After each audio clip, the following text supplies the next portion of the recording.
Hey guys, tonight we're tiptoeing into the world behind velvet curtains, where royal secrets lounge on satin sheets, and nothing is quite as private as you'd think. Our topic: what sex was really like for queens and mistresses inside royal palaces. Spoiler alert, it wasn't all candlelight and whispered poetry. In fact, you probably won't survive this, not emotionally anyway. These bedrooms had more political landmines than a modern debate stage and more manipulation than a reality dating show finale. So before you get comfortable, take a moment to like the video and subscribe, but only if you genuinely enjoy what I do here. Oh, and tell me your city and what time it is where you are, because nothing bonds us like historical gossip right before bed. Now, dim the lights, maybe turn on a fan for that soft background hum, and let's ease into tonight's journey together. So let's start here. You're standing in a royal palace. Let's say France, Versailles, maybe even the 17th century. Everything smells like beeswax polish and perfume laced with ambergris, decay masked with sweetness. You're barefoot on marble floors, your nightgown rustling against your ankles, and just beyond a pair of heavy velvet-draped doors lies the royal bedchamber. But hold on, don't think of it as a bedroom. That would be far too simple. Royal bedrooms were like political theatres with 4 poster stages. Every single object in them meant something. A bed was not just where you slept or got intimate, it was a symbol of dynasty, status and control. Kings received ministers while still under the covers. Queens had to give birth in public with noble witnesses all around. Sex and sleep were deeply political acts, observed, judged and documented like state affairs. Privacy was something you forfeited the moment you wore a crown. Now imagine this. You're the queen, and it's your first night with the king. You've never even been alone with him until now. There's a warm fire flickering, yes, but there's also a courtier hiding behind a curtain, just to verify the consummation. Your sheets are white, not for comfort, but to catch blood, proving you were a virgin.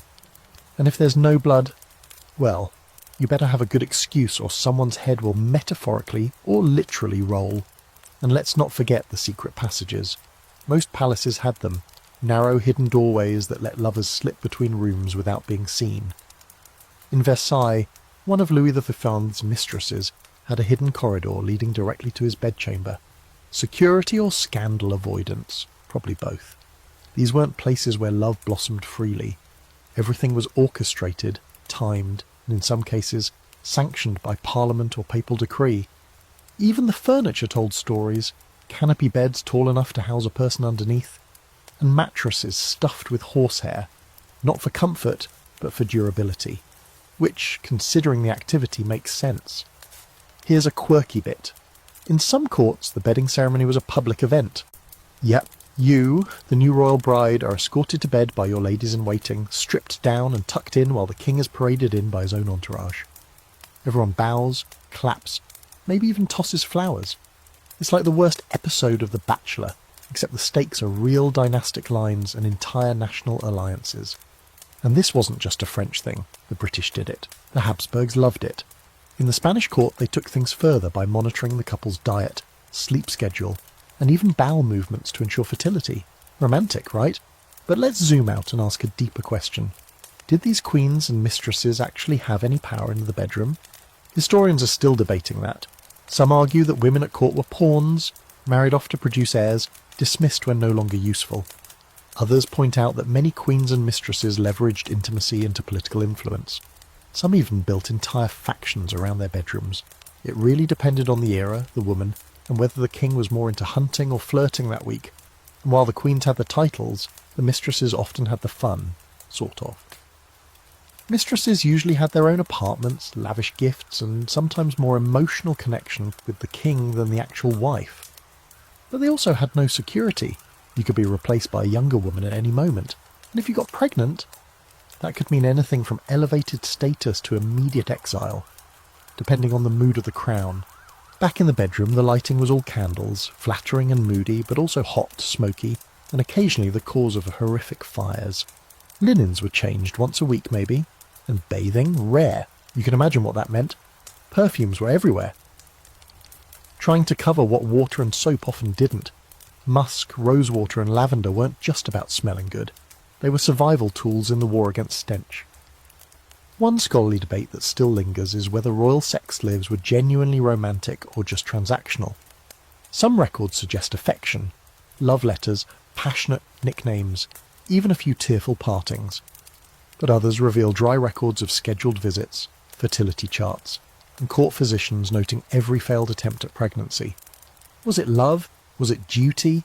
Was it just biology playing royal dress-up? Either way, the truth is this. The royal bed was rarely a place of rest. For queens, it was a stage where their bodies became national assets. For mistresses, it was a high-risk gamble that could lead to luxury or ruin. And for the king, it was often the only place he had control in a world of swirling diplomacy, war, and politics.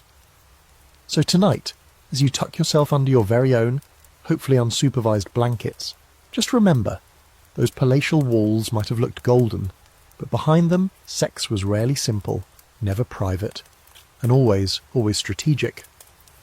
Let's stay right where we are, hovering just outside that lavish bedchamber, but now you're no longer a queen. Nope, you're about to be one. The crown's not on your head yet, but the pressure already is. You've been shipped across a continent, maybe from Austria to France, or Spain to England, in a gilded carriage that smells like dried roses and dust. You've memorised the political alliances, learned a foreign language, had your wardrobe dictated by a dozen diplomats, and now, here comes the weirdest part, the virginity test. Yes, this was real. In multiple royal courts across Europe, queens-to-be were subjected to bizarre and frankly horrifying rituals designed to prove they were intact. What did that even mean? Well, to men in wigs and robes with scrolls of bloodlines and succession plans, it meant your hymen was untouched, your honour unblemished, and your fertility unspoiled. To you, it meant being physically examined by a panel of matronly strangers, or worse, male physicians, all while trying to preserve a shred of dignity. Imagine that.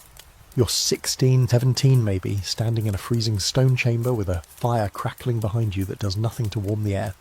A dowager duchess lifts your skirt like she's checking a bolt of silk. Someone else pokes you with a gloved finger, nods solemnly, and scribbles something onto parchment. Congratulations, you passed the first test of queenship.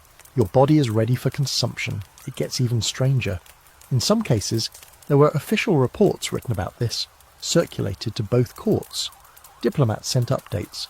The Archduchess was found to be in good health, untouched, and capable of bearing children. Like a horse being shipped to stud, these reports weren't private either. Everyone at court talked. They speculated, gossiped, rolled their eyes, or whispered with horror, depending on their loyalties. There's one famously awkward example, Marie Antoinette. Before she even met Louis XVI, the entire French court was buzzing with speculation about whether she was pure enough to marry a future king. And afterward, people tracked her wedding night like it was the Super Bowl. Everyone was waiting for the news of the consummation. It didn't happen for weeks or months, depending on who you ask. Royal failure in the sheets became international news. And let's be honest, these tests were less about virginity and more about control. The crown needed to be sure that any children born from the marriage were legitimate, not because anyone cared about your personal choices, but because royal bloodlines were political currency. A bastard child meant chaos. Wars, succession crises.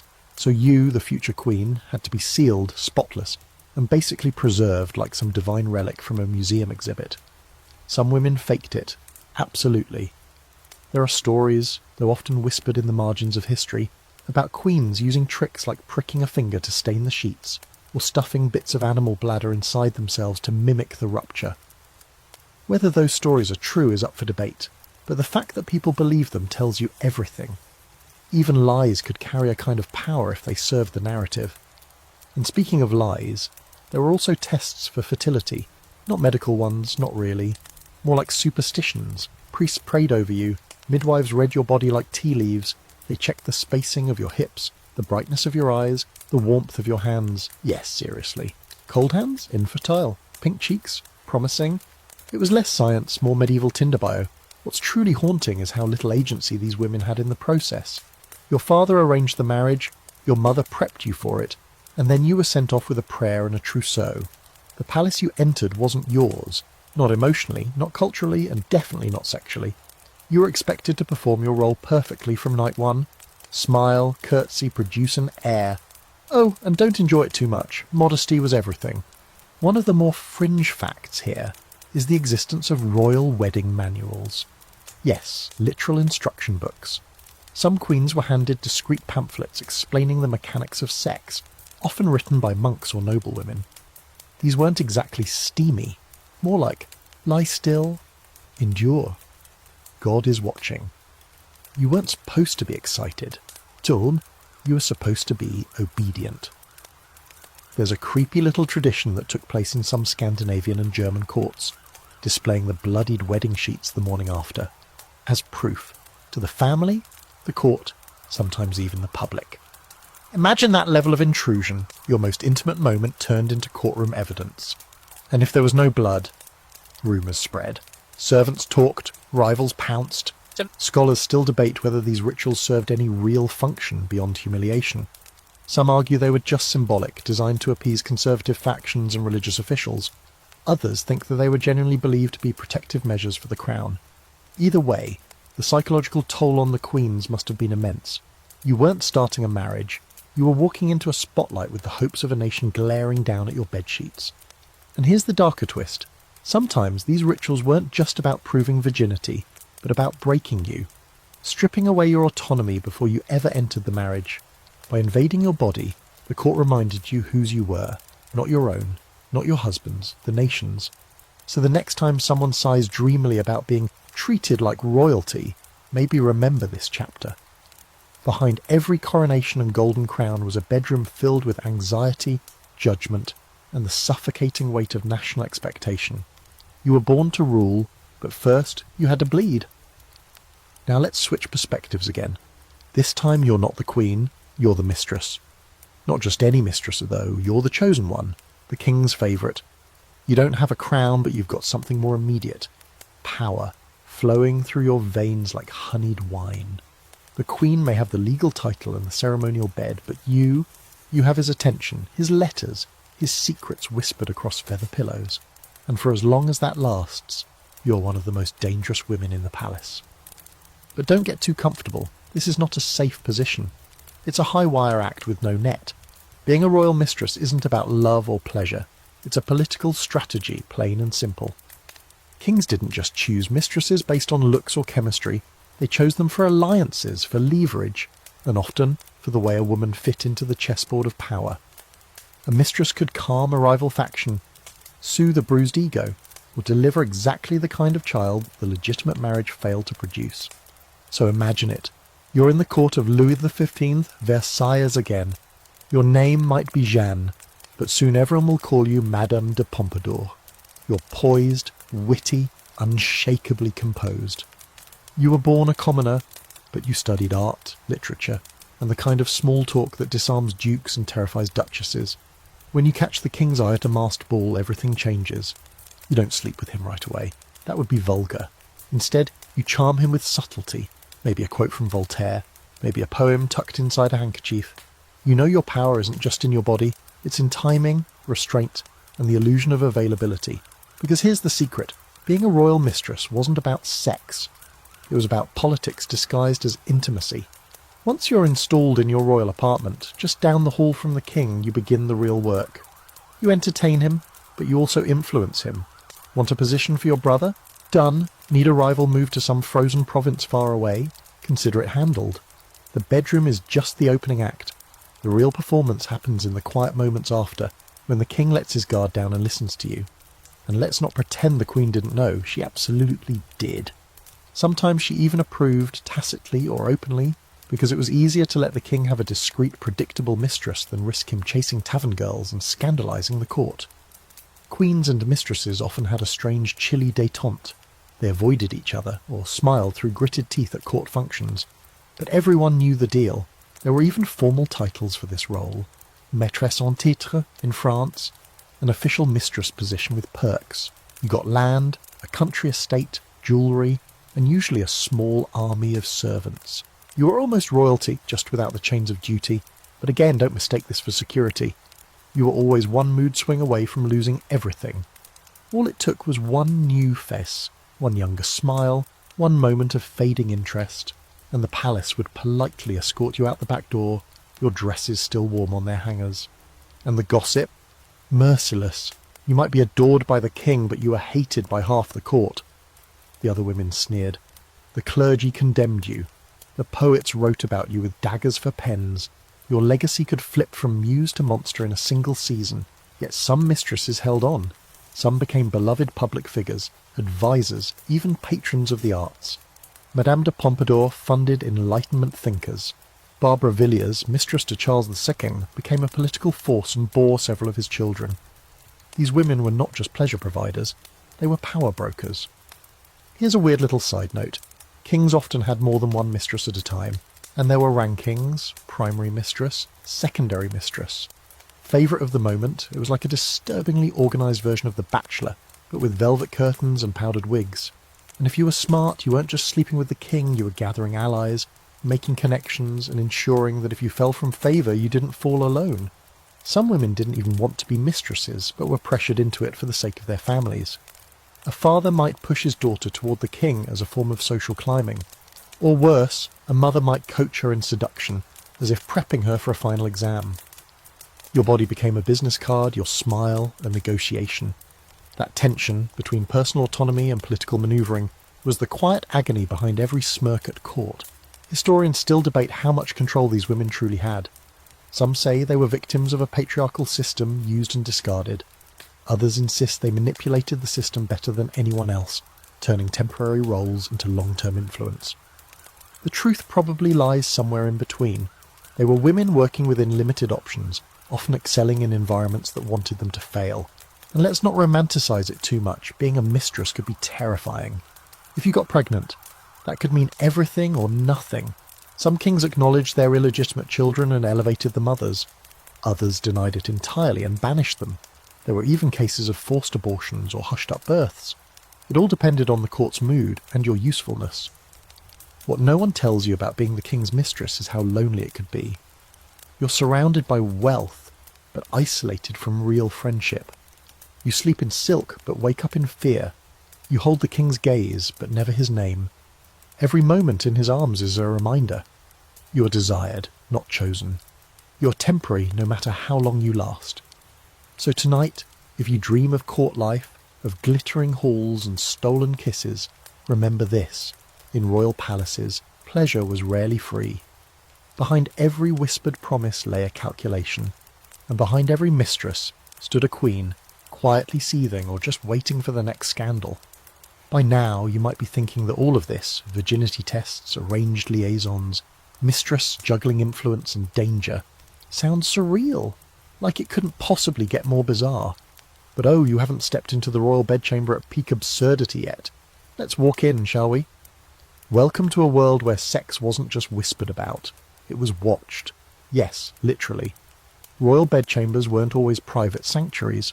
Often they doubled as stages for public spectacle, complete with an audience. If you're feeling a little queasy about that, don't worry. So did most of the people involved. Start with the consummation ceremony, the weird little after-party of royal weddings. After all the processions, feasts, and awkward dancing, the king and queen would retire to their bed. But not alone. Nope. They'd be accompanied by a trail of courtiers, clergy, high-ranking nobles, maybe even the bride's mother and the king's cousin twice removed.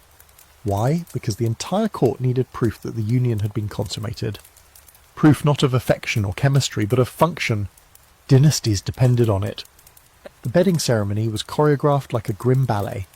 First the bed was blessed. Then the queen's ladies-in-waiting would undress her, cooing and fussing while pretending they weren't part of something deeply invasive. Meanwhile, the king would be stripped by his own entourage, usually with a fair amount of wine and cringy jokes. Then, drumroll, he'd be escorted to the bed, sometimes accompanied by loud cheering or awkward applause. Once the royal couple was tucked in, yes, tucked in, the curtains might be drawn. But in earlier centuries, people stuck around to watch. Yes, really. This wasn't unique to one country. It happened in Tudor England, Bourbon France, Habsburg Spain, even in Scandinavian courts. Each culture had its own version of how long one should linger before politely leaving the newlyweds to their business. But across the board, it wasn't considered inappropriate. It was considered necessary. Imagine lying there, stiff as a statue, while a cardinal nods approvingly from across the room. Nothing says romance like having your first sexual experience be a group project. Of course, not every royal couple was forced to perform with an audience. Sometimes the witnessing was symbolic. A few people stayed long enough to see the couple in bed, kissed goodnight, and left assuming the rest happened. But still, the pressure was immense, and if the marriage wasn't consummated immediately, oh, the whispers. Ministers might get involved, letters flew between courts, the Pope might be notified. Basically, your bedroom became the world's worst open-door policy. One particularly awkward example: Charles III of England and his wife, Henrietta Maria. The couple was so shy and unaccustomed to each other that it took weeks to finally consummate the marriage. In the meantime, the court lost its collective mind, sending anxious messages to foreign ambassadors. It wasn't just gossip, it was geopolitics. If they couldn't seal the deal, the alliance between their countries could collapse. No pressure, but it wasn't just about wedding nights. In some palaces, beds were arranged so that attendants could stay close during the night, sometimes even sleeping nearby in smaller side rooms or behind partitions. In France, the king's lever and coucher, his waking and bedtime rituals, were public events. Nobles lined up in order of rank to watch him wake up, get dressed, and yes, sometimes even crawl into bed. Not with the Queen necessarily, just alone, but with the full ceremonial flair. This meant that if you were a queen or a mistress trying to have a quiet, emotionally normal moment in bed, good luck. Someone was always nearby. Servants were trained to be invisible, but they heard everything. Walls were thin, hallways echoed, and don't forget those ever so convenient secret passageways that let people come and go without being seen. The palace was a fishbowl, and you were the main attraction, even stranger. Sometimes royals encouraged this spectacle. It was a way to prove virility, dominance, and, let's be honest, possessiveness. If a king flaunted his mistress, paraded her through the court, or even let it be known that she had stayed overnight, it wasn't seen as weakness. It was a flex. "Look at me," he might as well have said. "I am so powerful I can rewrite moral codes." Which brings us to one of the more ridiculous fringe facts of this world. Royal beds were often too big for actual intimacy. Some were massive, more decorative than functional, built high off the ground with elaborate steps to climb into them. The goal wasn't comfort, it was display. You might have an entire seating area at the foot of your bed, where courtiers waited while you lounged among the pillows. Sometimes the king or queen would hold audiences from bed. You'd be reclined, dressed but suggestively unbuttoned, giving orders between bites of breakfast. It was theatre, intimate, strange, and totally political. And here's a juicy debate that still stirs among historians. How much of this display was performance versus actual documentation? Did people really stick around to watch the act, or was it all smoke and candles? Some argue that the idea of witnessing sex directly was exaggerated over time, a myth inflated by scandal-hungry chroniclers. Others say, nope, they really did hover in the shadows, ready to confirm the royal deed like a team of glorified notaries. But regardless of how direct the observation was, the fact remains. Sex in the royal world wasn't private. Not really. It was catalogued, analysed and judged like state policy. What happened under the sheets didn't stay there. It travelled through the court in whispers and nods, or it affected treaties, it shaped laws, it started wars. So the next time someone sighs dreamily about living in a castle, remind them the beds were uncomfortable, the rooms were never empty, and if you wanted 5 minutes of privacy with someone you actually liked, you better hope the secret tunnel wasn't already occupied. So you've survived the blood-stained sheets, the awkward parades, the court gossip that travels faster than candlelight down a drafty corridor. What now? You're still in the palace, and the king is still watching you, only now with a different kind of interest, one sharpened by strategy and softened by flattery. Whether you're the queen, his official consort, or the mistress tucked discreetly behind an embroidered curtain, one thing is absolutely certain. Seduction at court isn't just an art, it's a career path. And the tools of that trade? Lace, glances, handwritten notes soaked in perfume, and fans more dangerous than daggers. Let's talk about how seduction actually worked in the palaces of Europe. It wasn't like some swoony period drama where a single smouldering glance over a goblet of wine sealed your fate. It was slower, more coded. A game played with rules everyone knew but few dared to write down. Picture this. You're at a royal ball. You're dressed in layers of silk so heavy you can barely breathe. Your face is powdered, your cheeks are rouged, and your eyes peek out just barely from behind a delicately carved mask. The music is playing a low lilting violin, and you're pretending not to look at the man who's been looking at you all evening. Everything is performance. Your movements, carefully choreographed. A drop of the fan means I'm interested.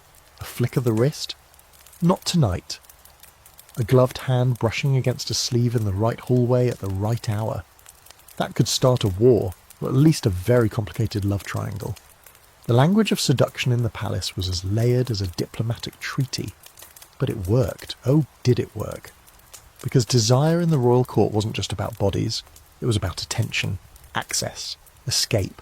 Letters were the currency of emotional seduction. Some kings and noblemen wrote them themselves. Others had secretaries who specialised in the art of lusty poetry. A single note could spark an entire affair, especially if it was sealed with a kiss or scented with lavender, rosewater or even musk, if you were feeling particularly bold.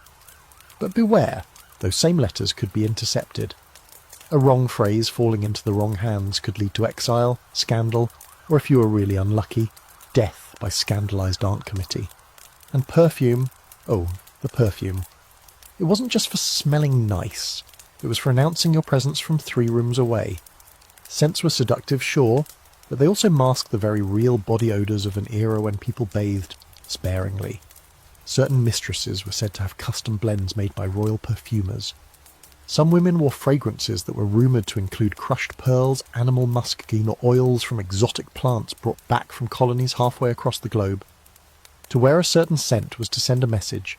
I am desirable, I am rare, and I might be the next woman to move into the king's personal chambers. Now here's a fun and slightly ridiculous fringe detail. Some women would deliberately wear uncomfortable shoes. Why? So that when they stumbled at a gathering, a conveniently placed nobleman, often the king himself, could offer his arm. Instant contact, all under the polite umbrella of clumsy innocence. Clutch your pearls, but don't trip too hard. It's all part of the show. And let's not forget the theatre of modesty. True seduction in the palace wasn't about being obvious. You didn't flaunt your body. You hinted at it. A slightly undone ribbon, a neckline just low enough to stir questions, a laugh just too long, paired with a lingering glance across a chessboard. It was maddening, it was calculated, and it was effective. For kings bored by power and routine, that kind of subtle play was irresistible. But the stakes? Oh, they were brutal. If the queen caught wind of your flirtation, or if a rival mistress was better at playing coy, you could be destroyed socially overnight. Banished to a distant estate, married off to a noble with bad breath and worse land. There were even cases of mistresses who mysteriously fell ill after such games. Poison was always a tool in the courtly arsenal. Seduction wasn't just thrilling, it was deadly. Of course, some queens played the game too, especially those married to emotionally absent kings. They weren't always innocent victims. Some queens learned to use flirtation as currency, dancing a little too closely with a general, laughing too brightly at a diplomat's joke just to make their husbands jealous, or gain political leverage. If you couldn't be loved, you could at least be missed. One historical figure who mastered this, Anne Boleyn. She didn't give Henry VIII what he wanted right away. She made him wait years, and in the process, to obtuse, he broke from the Catholic Church, divorced his first wife, and rearranged the monarchy around her. That's seduction weaponized at the highest level. But as we know, it didn't end well. So remember, playing hard to get may win you a crown, but it doesn't guarantee you keep your head. There's still an open debate among historians. Was all this romantic intrigue a form of empowerment for women, or just another trap? On one hand, seduction allowed women to carve out influence in a rigidly male-dominated space. On the other hand, it placed enormous value on their physical appeal and ability to perform emotional labour. Many women became indispensable to kings, only to be discarded when their youth faded or someone shinier walked by. So as you drift to sleep tonight, fan in hand, imagine yourself navigating a royal ball, not with a sword but with a glance. Every whisper, every perfume-drenched letter, every flirtatious smile is a calculated move in a game where checkmate means either becoming the most powerful woman in the palace or vanishing from it entirely. So now you've played the game. You've twirled your fan, caught the king's eye, maybe even secured a secret rendezvous or 3. You've performed the seductive ballet flawlessly, all while keeping one eye on the queen's expression and the other on your nearest political rival. But what happens after? What happens when the candles have burned low, the bedsheets have cooled, and the royal guards are back at their post pretending not to have heard anything. Welcome to the next chapter of palace life, the awkward, hyper-analysed morning after routine. Because once the deed was done, whether in a royal wedding bed or the velvet-draped corner of a mistress's apartment, the real performance began, and trust me, everyone needed to know about it. Let's say you're the new queen. Your wedding night is over. You wake up to find yourself still stiff with nerves, maybe bruised in more ways than one, and completely aware that a maid is going to come in soon to remove the bedding for public inspection. Sound relaxing? Not even close. In some courts, the king would be expected to report on the consummation to his closest advisors. Yes, literally give a rundown. No filters, no euphemisms. Meanwhile, the queen might be called into a private chamber with senior women of the court who would ask how things went with the same tone you'd use to ask about the weather. It wasn't even a question of did you enjoy it, because, spoiler alert, no one cared. The only real concern was it done? Were you likely to conceive? And most importantly, did you behave with the right amount of ladylike obedience? A queen who was too enthusiastic could be seen as unseemly. A queen who seemed unhappy risked whispers about frigidity, rebellion, or worse, failure. Some courts took it further. In parts of Renaissance Italy and Spain, royal couples were expected to keep logs of their sexual activity, written down by their confessor or personal physician. These weren't diaries full of passion, they were medical documents, clinical, brutal. Imagine waking up, wiping sleep from your eyes, and having a priest ask, "And how was your intimacy last night, your majesty?" It's enough to make your skin crawl. Mistresses weren't immune to this scrutiny either. In fact, sometimes their sexual encounters with the king were even more closely watched, especially if the queen had failed to produce an heir. If a mistress was known to have spent the night in the king's chambers, gossip erupted by breakfast. Servants would make notes, nobles would speculate. By lunchtime, your bedroom habits were the latest form of court entertainment. And then there were the physical signs. Women were constantly observed for changes. Glowing skin, missed periods, fatigue. Was she pregnant? Was she just pale from bad wine? Who knew? But you better believe the court physician was making notes in his ledger. In some palaces, these signs were publicly announced. An official proclamation might be made declaring the queen or mistress in hope of issue, which sounds a lot more poetic than it actually was. Translation? You've had sex and now everyone's waiting to see if you'll swell like a royal balloon. But what if nothing happened? What if you tried night after night and still no baby bump? The scrutiny didn't fade. It sharpened. Whispers turned to accusations. Maybe you weren't trying hard enough. Maybe the king wasn't functioning. Maybe, gasp, someone was cursed. It wasn't just disappointing, it was dangerous. In a world where producing heirs was your job, repeated failure to do so made you politically vulnerable. You became expendable. This brings us to one of the stranger quirks of royal bedroom culture. Fertility rituals. If a queen or mistress wasn't getting pregnant quickly enough, all kinds of bizarre remedies were proposed. Sleep with certain herbs under your pillow. Eat specific foods, like boar testicles or powdered antlers. Take special baths blessed by priests. One Spanish queen reportedly drank a tonic made from crushed emeralds. Spoiler alert, it didn't work and she got kidney stones for her trouble. Now, let's zoom out for a moment. Scholars have long debated whether these elaborate post-coital traditions and fertility obsessions were more about control than concern. Was the monarchy really so obsessed with babies? Or were these rituals just another way of policing women's bodies? After all, the king wasn't being asked to record the exact moment of climax. The burden, shockingly, fell squarely on the woman, as always. And it wasn't just the royalty being watched. Servants who helped prepare the bed or saw you in the morning could make or break your reputation. A maid might mention how long the candles burned. A butler might notice you didn't leave your rooms until well past noon. A courtier might say you looked flush or glowing. These observations were collected, exaggerated and weaponized in court politics. Even something as simple as a discarded ribbon or an unfamiliar pair of shoes outside a door could trigger days of speculation. Mistresses sometimes faked visits to appear more important. Queens sometimes faked illnesses to avoid visits entirely. The post-sex world of the palace wasn't a calm afterglow. It was a battlefield of optics, rumours and heavily perfumed morning-after routines. And if you did get pregnant, congratulations, you now became a walking security risk. Everyone wanted to know if it was a boy, whether the king was truly the father, whether the baby would survive. You were monitored more closely than the crown jewels. One bad fall, one cold breath, one missed communion, and the blame would come down like a thunderclap. So no, there was no such thing as the morning after in a royal palace. There was only the morning report. Your intimacy was not a private memory. It was an open file, reviewed by bishops, ministers, and whispering ladies-in-waiting who pretended to be your friends. Love was never just love, it was politics. Passion wasn't passion, it was policy. And as you drift to sleep tonight, maybe whisper a thank you to the universe for letting you have your own bed, your own choices, and your own secrets. Because back then, even the most private moment could become a matter of state before you'd had time to stretch. So now you've made it past the wedding, the bedding, the speculation, and possibly even the first pregnancy. You're a queen, or perhaps a mistress with staying power, and everyone knows your name. Your chambers are lavish, your robes embroidered, and your status reinforced every time a servant curtsies at the sound of your footsteps. But here's the part they don't engrave in gold. When night falls, when all the powdered wigs have been hung on their stands and the royal dogs are snoring in the corner, you're expected to fulfill your other, less glamorous royal role in bed. And no, it's not optional. Let's not sugarcoat this. Being queen wasn't just about grace and diplomacy. It came with deeply uncomfortable expectations when it came to sex. You didn't marry for love, you married for alliance, legitimacy and heirs, which meant your body wasn't really yours anymore. It belonged to the monarchy, to the bloodline, and to your husband, the king, who, if we're being honest, probably wasn't exactly Prince Charming. So let's say it's been 6 months since the wedding. You haven't produced an heir yet.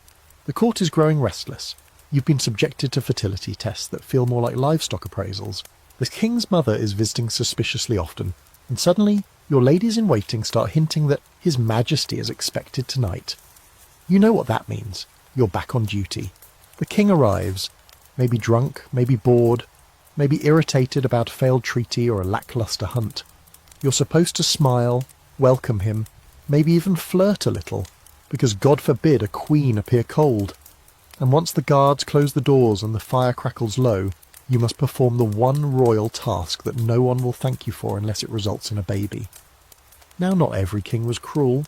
Some were gentle, even kind, but many were emotionally distant or physically rough. Some didn't even like women. Others were too intimidated to touch you properly, without half a bottle of wine. Either way, you had no say. Consent was assumed, and rejection unthinkable. A queen who said not tonight risked being labelled disobedient, even treasonous. Your duty to your husband wasn't just expected, it was sacred. And let's remember, contraception existed, sort of, but it was rarely used or trusted, especially by royalty. The entire point of the act was procreation. The queen's body was a dynastic factory, and if the machinery wasn't producing results, it was scrutinised with terrifying intensity. There are records of queens being forced to submit to invasive medical exams, their menstrual cycles tracked like military campaigns. One poor woman was advised to eat nothing but hair and almonds. Another was told to sleep with her legs tied up by silk ribbons to keep the seed in place. It's horrifying, but it happened, repeatedly, because the stakes weren't emotional, they were political, and behind every forced bedroom encounter was a parliament full of noblemen waiting for good news. Now imagine the toll that takes. You lie awake afterward, staring at the silk canopy above your bed, wondering if this time was successful. If the court physician will detect some early sign in your pulse or skin, you're not wondering if it was good, or if he loved you, or even if you felt anything. You're wondering if you've done your job. Meanwhile, the king may have already wandered off, perhaps to his mistress, perhaps to the gaming table, perhaps back to his own private chambers to write letters about alliances and war, while you lie there in the dark, treated with the same care and detachment as a prized broodmare. There's a bizarre historical footnote here. Queens were often expected to maintain their dignity even during sex. No moaning, no movement, certainly no initiating. The idea of a queen being too enthusiastic was scandalous. You were supposed to be chaste, passive and cooperative like a velvet-covered statue. And if you cried afterward, well, hopefully your maid was discreet enough to pretend not to notice. Some queens tried to negotiate space. They pleaded for privacy, or in rare cases, managed to delay the king's visits under the guise of illness or prayer. But most just endured, because what choice did they have? Divorce was rarely an option, neither was rebellion. To disobey was to risk exile, annulment, or worse, a lifetime confined to a convent, Your story ending not with a crown but with whispered shame. And here's where the scholarly debate kicks in. Some historians argue that queens had more agency than we give them credit for, that they could influence when and how often the king visited, that they wielded quiet power behind closed doors. Others disagree, insisting that the vast majority of queens were trapped in gilded cages with no real escape. The truth? Probably both. Like everything else in royal life, your experience depended on the mood of the court, the stability of your marriage, and the political value of your womb. Even mistresses, for all their supposed freedom, weren't exempt from this pressure. If they wanted to stay in favour, they had to keep the king interested. That meant always being available, always in the mood, and always a little more exciting than the last woman to warm his bed. One bored monarch famously dismissed a mistress because she had grown tiresome. He replaced her within a week. She ended up married off to a minor noble and never returned to court. So what did intimacy look like in this world? It wasn't candles and love songs. It was duty wrapped in lace. It was ceremonial and scheduled. It was often unreciprocated, sometimes painful and always political. Sex wasn't an act of connection. It was an act of allegiance. As you slip under your own blankets tonight, think about the women who had no such luxury. No ability to say no. No choice about when, how, or with whom. Their titles didn't protect them. Their beauty didn't save them. And their crowns? They just made the bed heavier. You're still in the palace, but now something's changed. Something inside you. Your body feels different. Your sleep is restless. Your appetite strange. Your dresses, once laced tight, now resist at the waist. Then comes the quiet confirmation whispered by your most trusted maid. You've missed your courses. That's You're pregnant. And just like that, your body, already public property, is no longer yours in any way at all. You've become a vessel, a sacred scrutinized container for the most precious item in the entire kingdom, an heir. From the moment that possibility hangs in the air, the mood around you shifts. You're not treated with more tenderness, don't be silly. You're treated with more control. Suddenly everyone is invested in your uterus. Courtiers smile a little more tightly.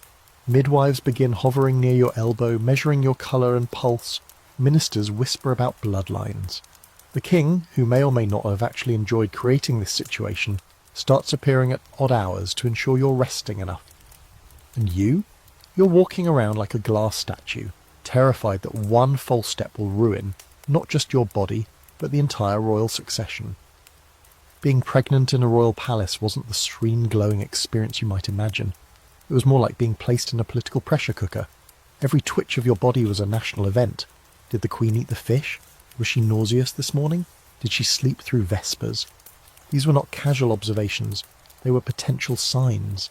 Signs of a boy, signs of fertility, signs of God's favour or disfavour.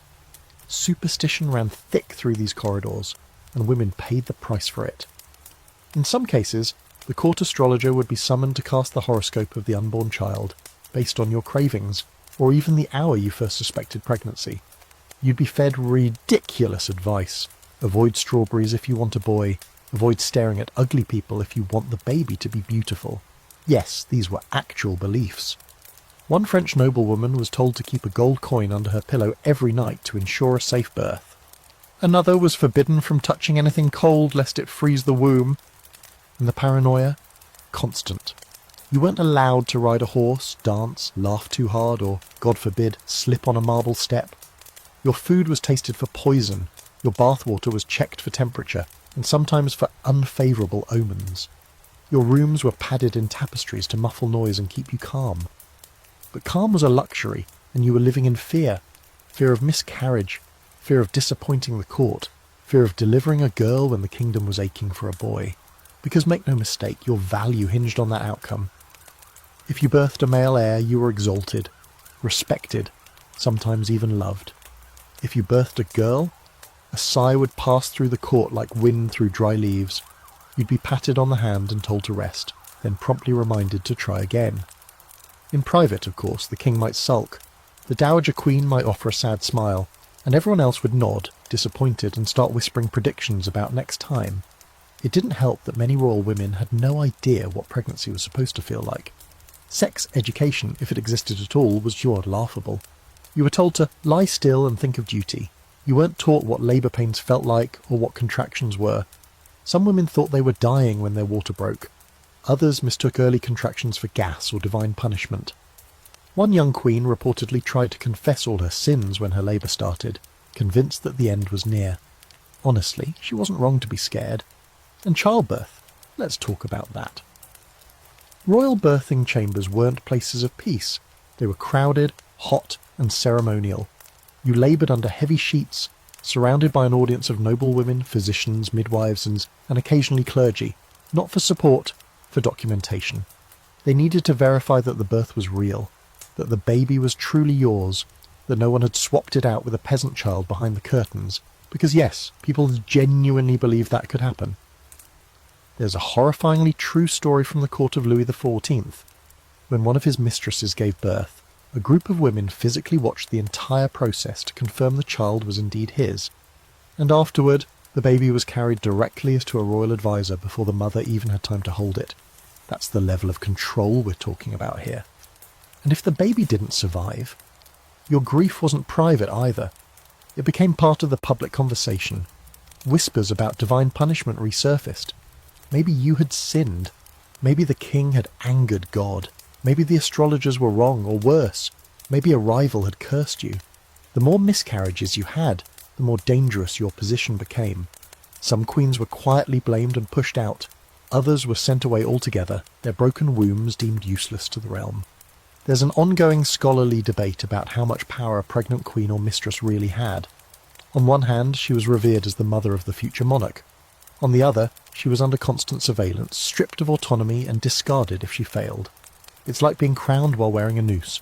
One wrong move, one weak contraction, and your legacy, your entire value could evaporate in a heartbeat. Even naming the child wasn't your choice. That was often decided by the king, the church, or the court astrologer. You could offer suggestions, sure, but your voice didn't carry nearly as far as the whispers of bishops or the long, scroll-clutching arm of royal tradition.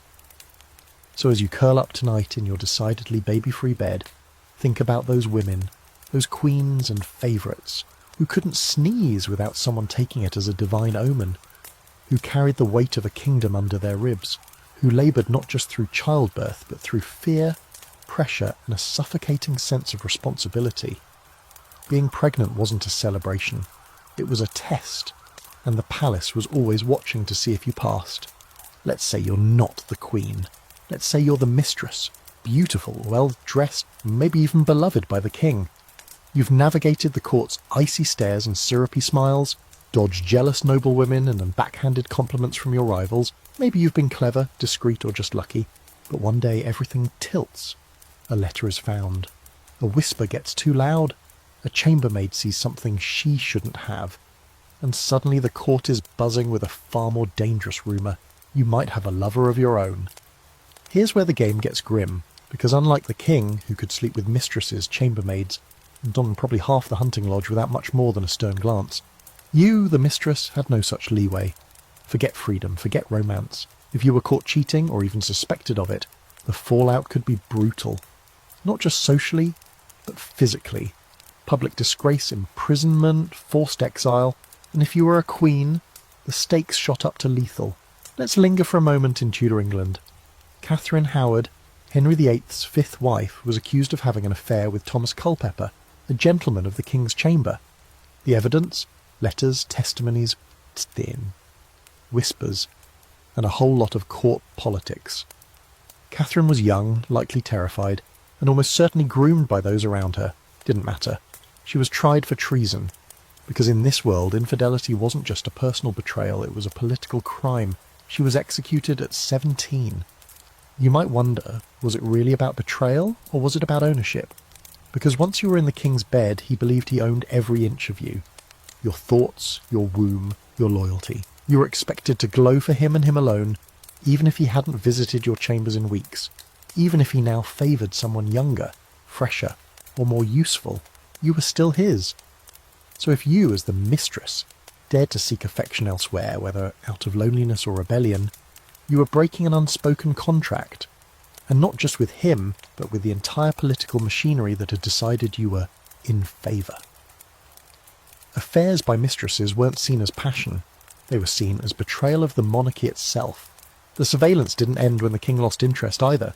Oh no, that's when things got worse. If you were no longer the favourite, the knives came out. Metaphorically, and occasionally literally.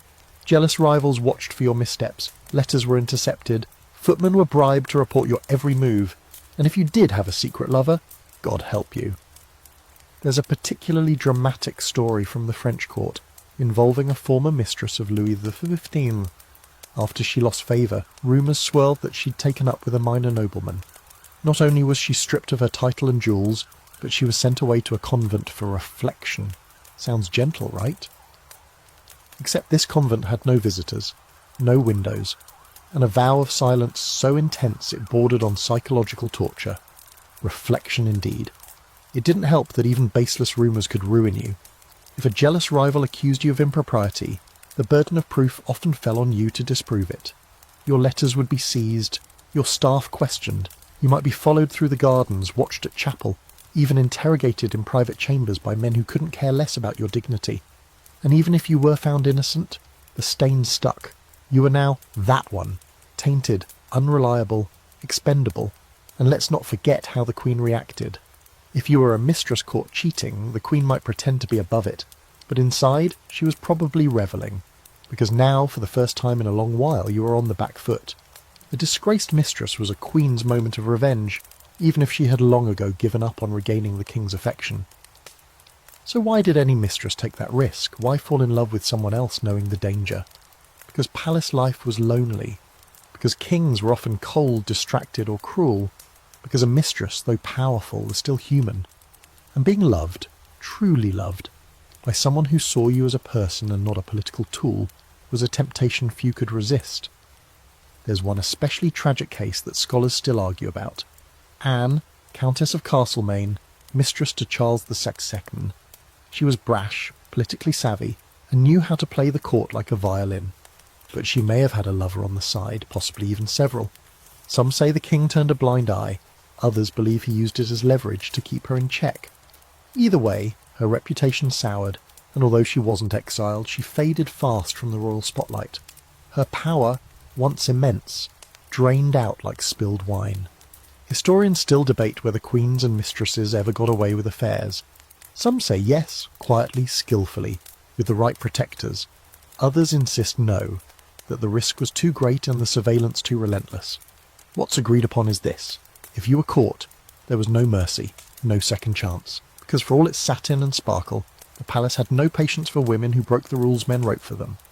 Even if your affair wasn't physical, even if it was just letters or shared glances or poetry passed under doors, you could still be ruined. Emotional betrayal was enough. And in a court full of spies disguised as servants, nothing stayed secret for long. So tonight, if your heart is bruised from your own little drama, take a breath and remember this. At least you're not being dragged before a panel of powdered judges for kissing someone behind a hedge maze. The palace was a place where love, if it ever bloomed at all, had to bloom in the shadows, and even then, only briefly, before someone tore it out by the roots. By now you've probably figured out that royal palaces were less about romance, and more about ruthless strategy dressed in silk. And if you were the king's mistress, the real one, not just one of the hopefuls orbiting around, you weren't just slipping into bed at night, you were slipping into a whole new realm of influence. Being in favour wasn't just about what happened under the sheets, it was about what you could get because of it. And believe me, the rewards could be staggering. Let's say the king adores you. He visits nightly, dotes on you in public, and everyone in the palace knows your name, though few say it without a little hiss. You're not just the pretty face beside him anymore. You're getting land, titles, jewels that sparkle like envy itself. Maybe he even gives you a chateau, or 3. But beyond the material stuff, something more potent settles in. Influence. Political, personal, and dangerous. At this point, your chambers are the second most powerful place in the palace, right behind the throne room. Ministers wait for you in corridors, nobles flatter you shamelessly, and foreign ambassadors begin sending you gifts just because. They know the truth. If they want the king's ear, they better go through you, or at least pretend to adore your poetry readings. In France, the maîtresse en titre, official chief mistress, was sometimes more powerful than the queen herself. Madame de Pompadour, for example, wasn't just a beauty with a quick wit. She effectively ran domestic policy during parts of Louis XV's reign. She met with diplomats, arranged alliances, and even approved ministerial appointments. Her influence extended so far that nobles began to approach her like a monarch in her own right, and all of it stemmed from one thing: access. But wielding that influence wasn't as easy as sitting pretty. You had to be careful, very careful. Every suggestion had to be wrapped in sweetness, every opinion served like a delicate dessert.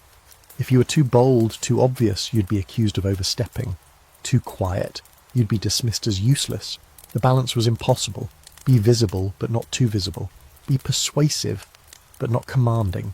Be desired, but not dangerous. Basically, be everything all at once while walking a tightrope over a pit of rivals sharpening their claws. Because the Queen? Oh, she sees you. She can't publicly challenge you, not unless the king lets her, but that doesn't mean she's powerless. She might work through allies at court, or send word to the church, or gently poison your reputation one whispered word at a time.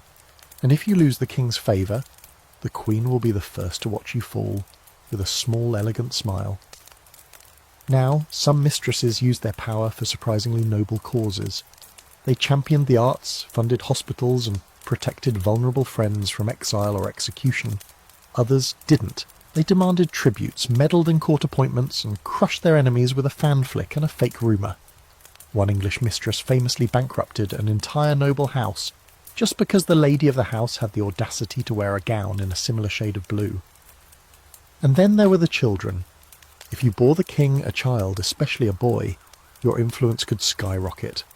You were no longer just a lover. You were a mother to royal blood. Some illegitimate children were acknowledged and even ennobled. Others were hidden, raised in private estates, or quietly sent away, but even the possibility of producing an heir gave you leverage. It wasn't all glamour, though. The king was fickle, and most were. You could go from Queen of the Night to exiled ghost in the span of a single season. One day you're being gifted a sapphire the size of a plum, and the next, the locks on your chambers are changed and no one will look you in the eye. New mistresses were always waiting. Younger ones, shrewder ones, or worse, innocent-seeming ones, which was the most dangerous kind. So how did you survive? You built networks, you aligned yourself with powerful ministers, befriended other mistresses if you could, and made sure that every favour you granted came with a string attached. You learned how to speak the court's strange language, half truth, half flattery. You turned down bribes you couldn't afford to accept and accepted ones that came with quiet obligations. You lived in a world where gossip moved faster than light and everyone smiled with teeth. There's a quirky historical tidbit that says a mistress's real power wasn't in how many nights she spent with the king, but how many nights she could refuse him. Rejection, when done with grace, could make a woman even more desirable. One mistress, it's said, once sent the king away with a note explaining she was in prayer. The next day she had 3 new paintings, a necklace, and half the court at her door. Say no, but in a way that makes him desperate to hear yes. And the scholars? Oh, they argue about this endlessly. Was being a royal mistress empowering or exploitative? Some say these women carved out genuine influence in systems designed to silence them. Others insist they were still trapped, just in prettier cages, with better wine. The truth, like most things in history, is probably both. Yes, they gained power, but that power was conditional, fragile, and entirely dependent on a man's whim. Still, it is worth marvelling at the tightrope these women walked. They were courtiers, advisors, seductresses, and politicians, all while wearing stays tight enough to crack ribs. They had no official rank, but commanded armies of favour. They were loved, envied, feared, and despised, and somehow they kept smiling. So tonight, as you slip under your covers, imagine yourself in one of those long, gilded hallways, your gown whispering over polished marble. You've just left the king's side, your hand heavy with jewels, your heart a little heavier with calculation. You know that your power is real but borrowed, and you know the clock is ticking, because in the royal court you don't rise, you balance, and you only fall once. You're sitting before a gilded mirror in your private chambers now, fingertips resting lightly on your collarbone, trying to remember how to breathe. Behind you, your maid is brushing your hair with a comb made of ivory and mother of pearl. But her hands aren't what's making your heart race. It's the whispers, the knowing glances, the sudden shift in the air around the court. Because now, it's not just your beauty or your wit that's under scrutiny, it's your past, specifically your virginity or lack thereof, And you know as well as anyone, this palace loves a scandal more than it loves a coronation. Let's talk about the virginity lie, the elaborate, whispered and sometimes disturbingly creative effort to prove, fake, or cover up a woman's sexual history before she became queen or mistress. Because in a royal court, purity wasn't just a virtue, it was political currency, and if you were found to have spent your maiden days in anything less than complete chastity, well, it didn't matter how charming you were damaged goods, untouchable, or if you were clever, completely untouched, officially anyway. This mattered most if you were a queen in waiting. Royals, especially those born into powerful European dynasties, were expected to be physically, emotionally and sexually unspoiled before marriage. It wasn't just about propriety, it was about lineage, bloodlines. If there was even a whisper that your womb might produce a child who wasn't of pure descent, treaties could be broken, alliances could unravel, and wars could begin. So of course every effort was made to ensure you were a blank slate, a sealed envelope. Except, of course, many weren't. Some women entered marriage with complicated pasts, secret affairs, lost loves, and in some cases rumoured pregnancies that had been hastily erased from history.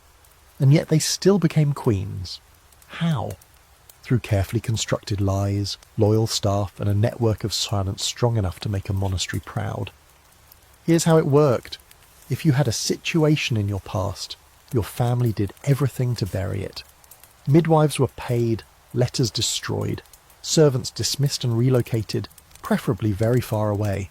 If a pregnancy had occurred, the child was whisked away, sometimes to a convent, sometimes to the countryside, and occasionally to an early grave if the court was particularly ruthless.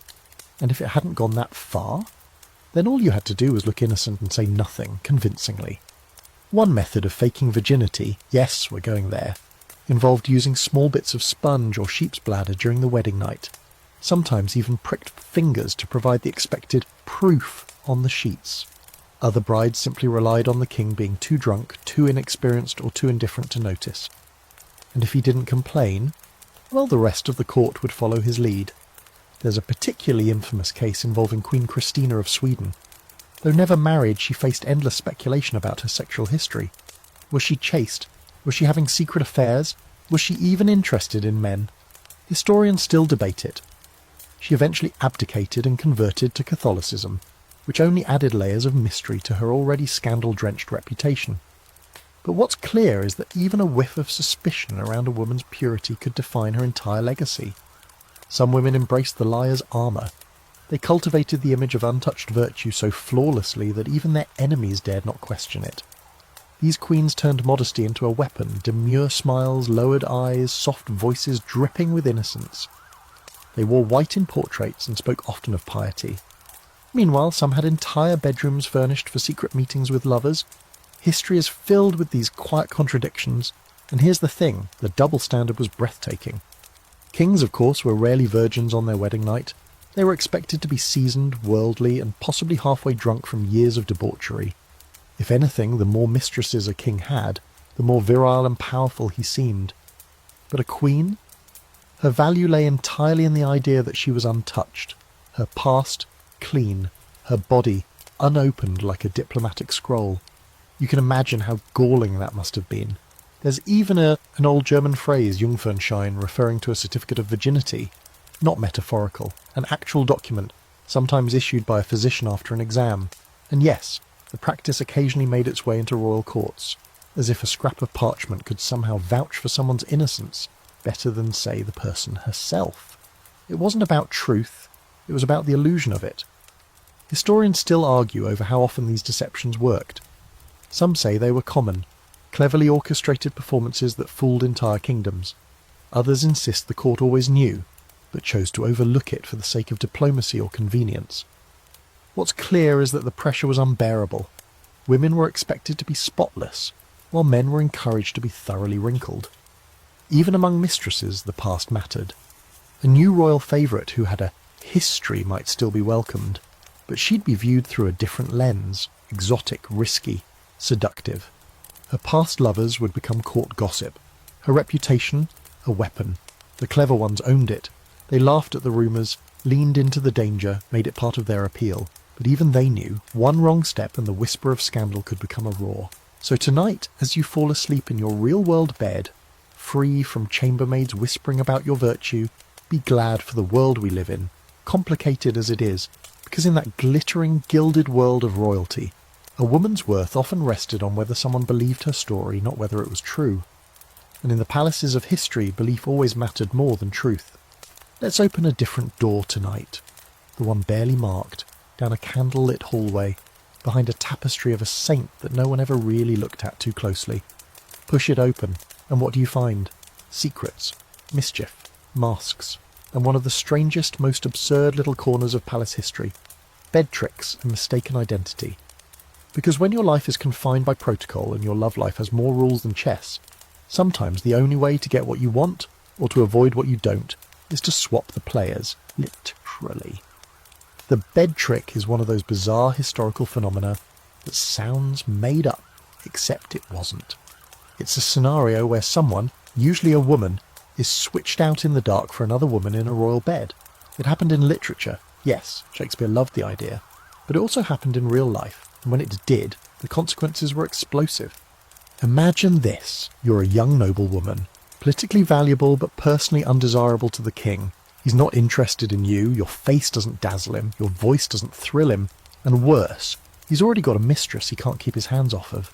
But the alliance must go through, the marriage must be consummated, the bed must be occupied.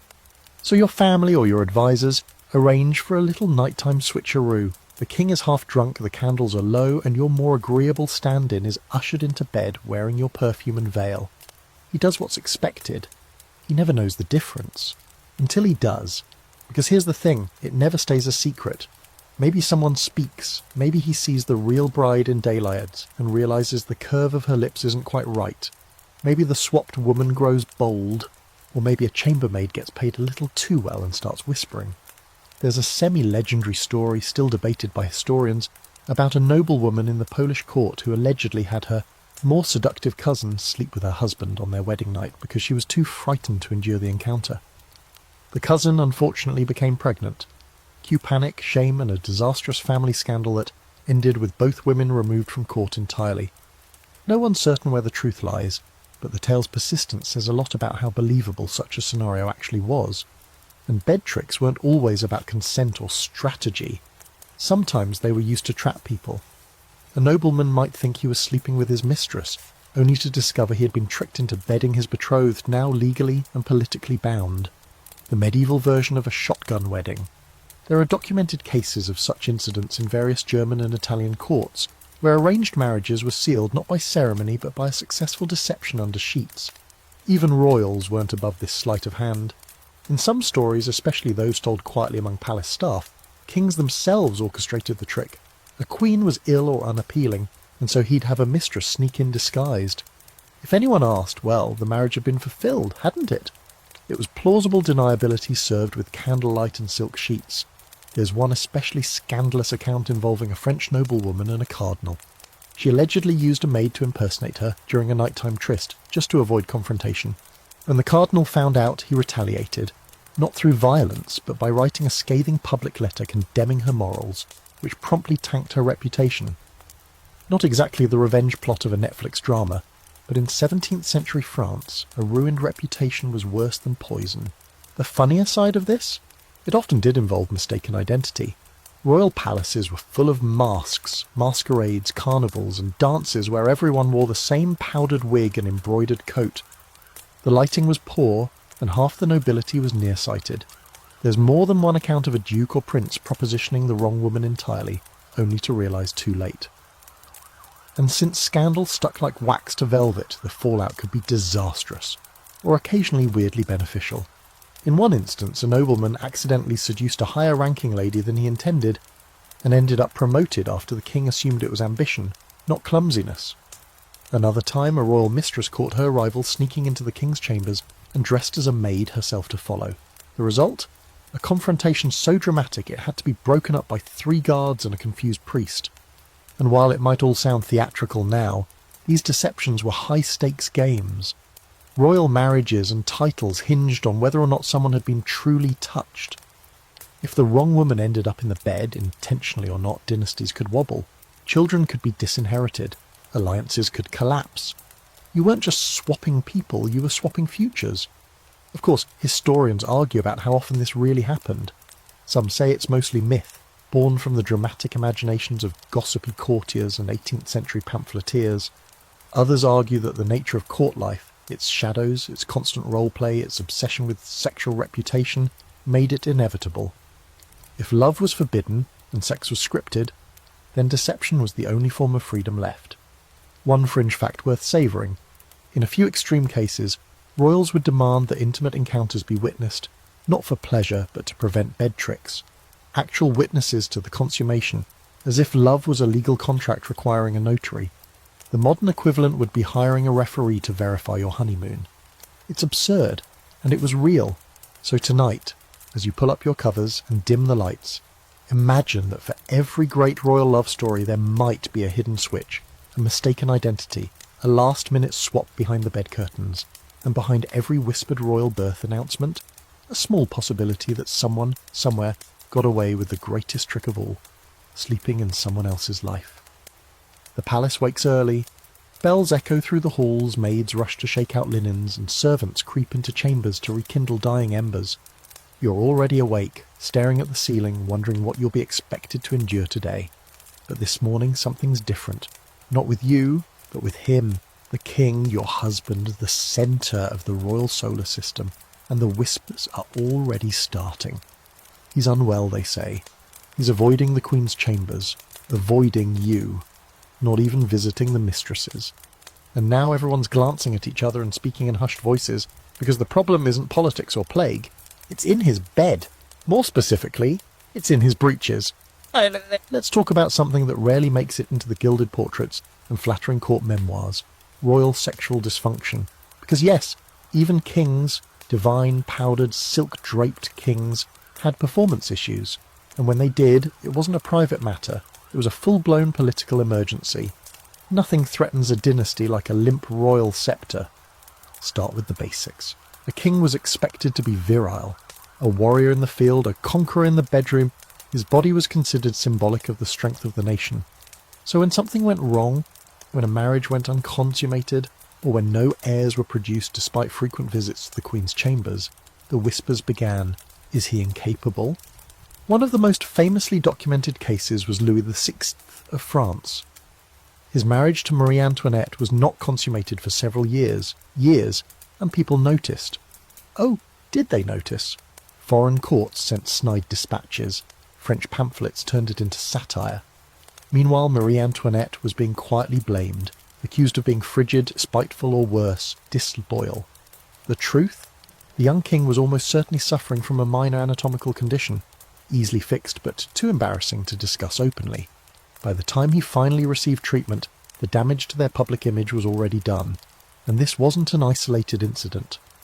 Henry VIII, famous for his parade of wives and dramatic divorces, struggled with impotence later in life. Historians point to stress, obesity, and a charming list of untreated infections as the likely culprits, but at the time his failures in bed were translated into political instability. No heir, no stability, no performance, no legitimacy. Suddenly his desperate pursuit of a male child made a lot more sense. So what happened when a king couldn't perform? First came the denials. He's just tired. It's the Queen's fault. The moon is in the wrong phase. If that didn't quiet the court, out came the physicians. These poor men were tasked with solving the most delicate mystery of all. What's wrong with the royal member? Examinations were conducted, potions were brewed. Cures ranged from a crushed antler powder and bull testicle soup to mercury pills, which unsurprisingly did not help and usually just made the king feel worse. And if the king was especially stubborn, the blame shifted entirely to the Queen. It was easier, after all, to call a woman barren or cold than to admit that the problem sat on the throne. Queens were forced to undergo humiliating fertility evaluations, even when their husbands couldn't produce more than a half-hearted kiss goodnight. One Habsburg empress was examined by multiple priests and physicians over the course of 2 years before anyone thought to question whether the emperor was doing his part. Mistresses didn't escape this either. If a royal mistress failed to become pregnant, or if she simply wasn't glowing enough, the king's masculinity was questioned. So to fix the perception, many monarchs began staging their virility. public flirtations, exaggerated boasts, children paraded through court as symbols of fertility, even if their parentage was suspect. One Spanish king allegedly faked love letters from female admirers and had them discovered by courtiers to prove his irresistible allure. Here's a fringe detail. Some kings employed court astrologers or mystics to determine whether celestial forces were interfering with their love lives. One Italian duke reportedly blamed his impotence on a curse cast by a jilted chambermaid. He spent weeks locked in his quarters, receiving strange rituals, potions and, wait for it, sunlight therapy. It didn't work, but the man had glowing skin by the end of it. Of course, not every case was medical. Some kings just lost interest. Politics, grief, boredom, or sheer exhaustion turned their passions cold. But in court that looked the same as dysfunction. So queens and mistresses alike were left trying to interpret every silence, every cancelled visit, every distant look. Was he ill? Was he angry? Was it her fault? The pressure to fix the problem quietly, delicately, without bruising his ego, was relentless. And if the issue couldn't be fixed, sometimes it was rewritten entirely. Royal records were adjusted. Historians commissioned flattering biographies. Lovers were erased from letters, or new ones were invented to fill the gaps. The royal body, after all, had to remain symbolic. Strong, potent, eternal. The idea that a king could suffer the same frailties as common men, unacceptable, which is why entire marriages were sometimes annulled under the polite excuse of non-consummation, and the real cause, royal dysfunction, was locked away behind velvet curtains. Some historians argue that these cases reveal the fragility of royal masculinity, that the need to perform was more about optics than intimacy. Others suggest these stories were exaggerated, inflated by rival courts to undermine a king's image. But even if the dysfunction was whispered rather than witnessed, it left deep cracks in the image of absolute power. Tonight, as you curl into your own unobserved, pressure-free bed, remember the kings who couldn't, not because they lacked desire or love or bravery, but because their bodies betrayed them in a world that demanded perfection. And remember the queens who bore the burden for something they couldn't control, the mistresses who were discarded for failing to inspire, the physicians who whispered bad news behind heavy doors, because in the palaces of power even passion was politics, and not every king could rise to meet it. You've played your part well, queen, mistress, courtesan or pawn. You've danced, you've smiled, you've curtsied until your knees ached, and now you're exhausted, not just physically, but soul deep. Because behind the opulence of the palace, behind the jewelled hairpins and carefully arranged smiles, lies a brutal truth. You were never truly free to choose this life. You were chosen for it. Shipped off like a prized possession, sold to a crown for the sake of diplomacy, bloodlines, and dynastic glory. Welcome to the nightmare of the royal marriage market. Imagine being 14, maybe 15 if you're lucky. You live in a castle you'll soon forget the name of. Your education includes embroidery, religious piety, and long, stiff lessons in how to stand beside a man you've never met. One day your father walks in holding a scroll. He's smiling. This means something terrible is about to happen. You're to be wed, he says. And just like that, your life, your body, your future, it's no longer yours. Royal and noble daughters weren't raised with dreams of love. They were groomed to be strategic pieces in the diplomatic puzzle. A marriage wasn't a celebration. It was a treaty with perfume on it. Marriages between royal houses were arranged years in advance, often sealed before the bride had her adult teeth. And when the time came, she was expected to pack her silks, say farewell to everything familiar, and cross borders like a sacrificial lamb in a pearl-trimmed carriage. And what was waiting on the other side? A husband often twice her age, sometimes older, a foreign language, a court where every servant already disliked her, a bed that came with an audience, her own name sometimes stripped away and replaced with a more fitting one. Her purpose was singular: make heirs, male ones preferably, and until she did, she was watched, gossiped about, and quietly pitied. One of the most heart-wrenching examples is Catherine of Aragon, sent from Spain to England at the age of 15 to marry Prince Arthur. The poor girl barely had time to settle him before he died. She was left stranded in a foreign land, her dowry contested, her future uncertain. Eventually she married his younger brother, Henry VIII, and we all know how that went. But it's easy to forget that for years Catherine lived in limbo. mourning a husband she barely knew, surrounded by courtiers who debated her value like merchants haggling over spice. And she was one of the lucky ones. At least she stayed in one place. Some princesses were promised to one kingdom, then rerouted at the last moment for a better offer. You might spend your childhood studying French manners, only to be married off to a Bavarian duke with a limp and a bad temper.